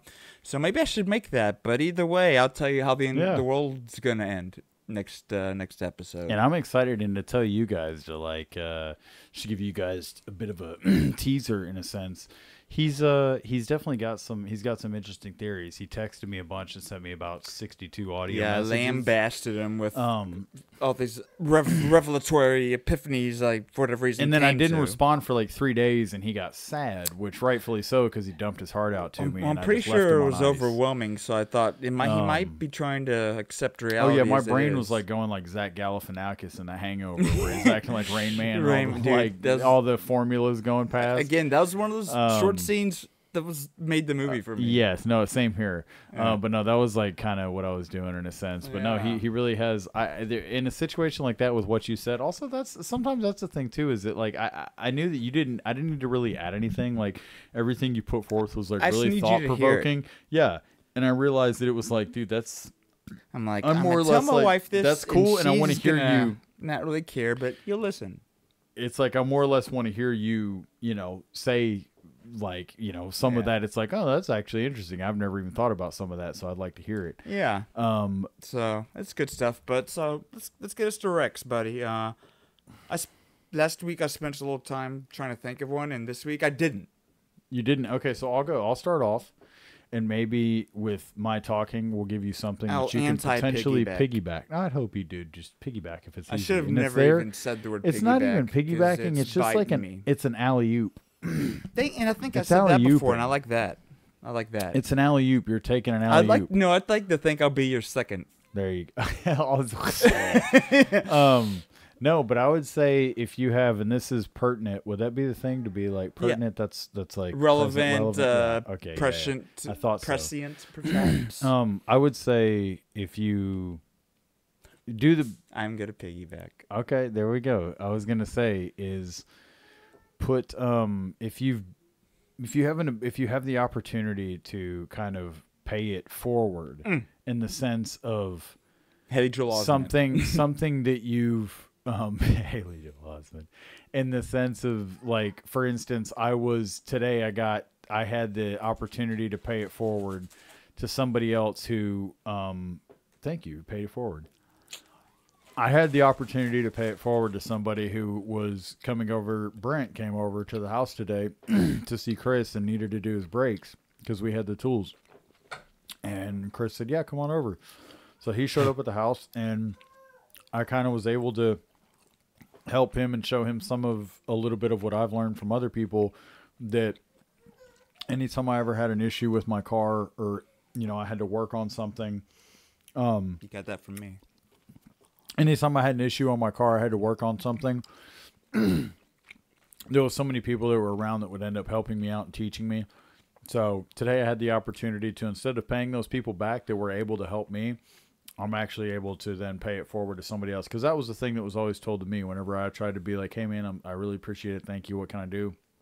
They'd always just be like, no problem. Somebody did it for me. Yeah. And so it's like, that's great. So any chance you get to whatever it is, I know it's a long, drawn-out recommendation, but in any way you have, which any way in life you've done something, you've accomplished. Because it can be more than it can be a broader stroke of how you do it. And in paying it forward, in a sense, it's more, in terms of things like that, it's more beneficial on the whole, because you're taking something that somebody else has helped you with and giving it to somebody who didn't know. So you're taking knowledge from one and giving it to another. So no, I love it. I love it because it's, and I love that form because it almost be like, well, they helped me with the car. How can I pay it forward? Get it drop by. I can't help. They know how to work on cars, so I can't do that. Maybe you have a skill you could return, but it's not. Pay it forward is not returning the favor directly. No. It's indirectly returning the favor. Yes. So it's, you learned something and you saw an opportunity to apply that newly learned skill to help someone else who needed it in the moment of need, so absolutely, it's beautiful. I love it. And to it's not piggyback, but you inspired mine, and it's cheesy, and a lot of people, it could be a New Year's resolution. I bet people have this as a New Year's resolution, but actually do it. Learn a new word every day. There you go. Yeah. Because literally, I think I showed you this before, just to show how good awesome I am. No, I'm joking. But do it in a way that you're more likely to remember the word, right? Because I can look up a word every day. I can try and use it in a sentence, and that's great. But a lot of times you could forget them, right? Well, let's see. Going back, and I haven't been totally active on here, but I love my spreadsheets. I got my Google one here. I made a spreadsheet where I tracked my daily word. Oh, really? Yeah, and let's see. Then I started dating, and this here goes back to, July 2012. Dang. I haven't been totally active, right? But so I do it, and for me, writing something down really helps you. It's a skill I learned in college, and I need to memorize a ton of things. I would literally just write it down over and over, because the memory of writing down the words, it's just another way of ingraining it in your mind. So typing, it does have a similar effect. So I would literally type out the word each time, and then occasionally, after a period of time, I would quiz myself, and I would just write down, I would just see the definition that I wrote down, and I would force myself to remember the word. And then I'd have times where I'd just have the word, and I'd force myself to type the definition. And I'd do that maybe once every couple months to just ingrain the word in my mind. Yep. So you don't have to do all that. That's extreme. Just learn a new word every day. But if you want a tool to help you actually retain them, get yourself a little spreadsheet and, just type it out every day. That is actually a good thing. I like that idea. Yeah, and then you can say words like anoesis, which is a great word. It's a state of mind consisting of pure sensation and emotion without cognitive content. So it's just like a overwhelming feeling of being of emotion that has no context or mental framework to go along with it. Aioli. I've loved saying that word. Yeah. It's because it was that one day a word of the day. Look at that. Pansophy is a good one. Universal wisdom and knowledge. So keep on going. The other day asked me about something. I said it might be a fascicle. I know that because I hear a section of a book or set of books. You know, there's a lot of fun words. So and it's fun to learn them. Why not? It's fun to learn them, and we can stop there because now I'm just got fun. Yeah, reading when somebody uses big words on me, it makes me feel sautéed, salted. Seasoned, you know what I mean? I'm like, ooh, yeah. If that's the word you want to pick. Some of that big words. You know, there's good ones. There's good ones. They're interesting. But, you know, they add up. They're flavorful. I like them. They do. I like learning. Now I'm new just words. reading them. But so if you want to take us out with a quick prayer, that'd be great. Take us out with a quick prayer. No, I have a. If you guys think that me and Matt need to go, or we should go get like JCPenney's professional style JCPenney's photos taken. Y'all let us know and give us themes if you think. If y'all are actually listening. And we'll finally start that Patreon or that GoFundMe for There we go. And if y'all have themes of like how we should do it, Mikey? If we should do it like maybe a fall setting, maybe me and Matthew in some like falsetto theme. Me and Matthew in like some plaid shirts or something. Dresses. Yeah. Oh, if you pay for it, if they pay for it, we'll do whatever. Yeah. If you don't but y'all pay let for us know, dude. Yeah, let us know. Hit us up in the chat. We see y'all been blowing us up. Yo, we've been getting blown up in that chat for No, I got a lot of my little alien thing got a handful of comments, which I greatly appreciate. We're getting a lot of comments. And if you're watching us, and if you've been watching us, we love you so much. Yeah, I mean, honestly, if you've been watching us, I hope it means a lot. I hope you're okay. First of all, yeah. If you've been watching us regularly and you actually listen to what we're saying, I hope you're okay. This is how Mikey can only be around me in short bursts or else I affect his sanity. I hope you're okay. Yep. So we love you guys. Thank you. Much love, one love, Pug love. Pug says goodbye. My wife. Say bye. My wife and baby give her love.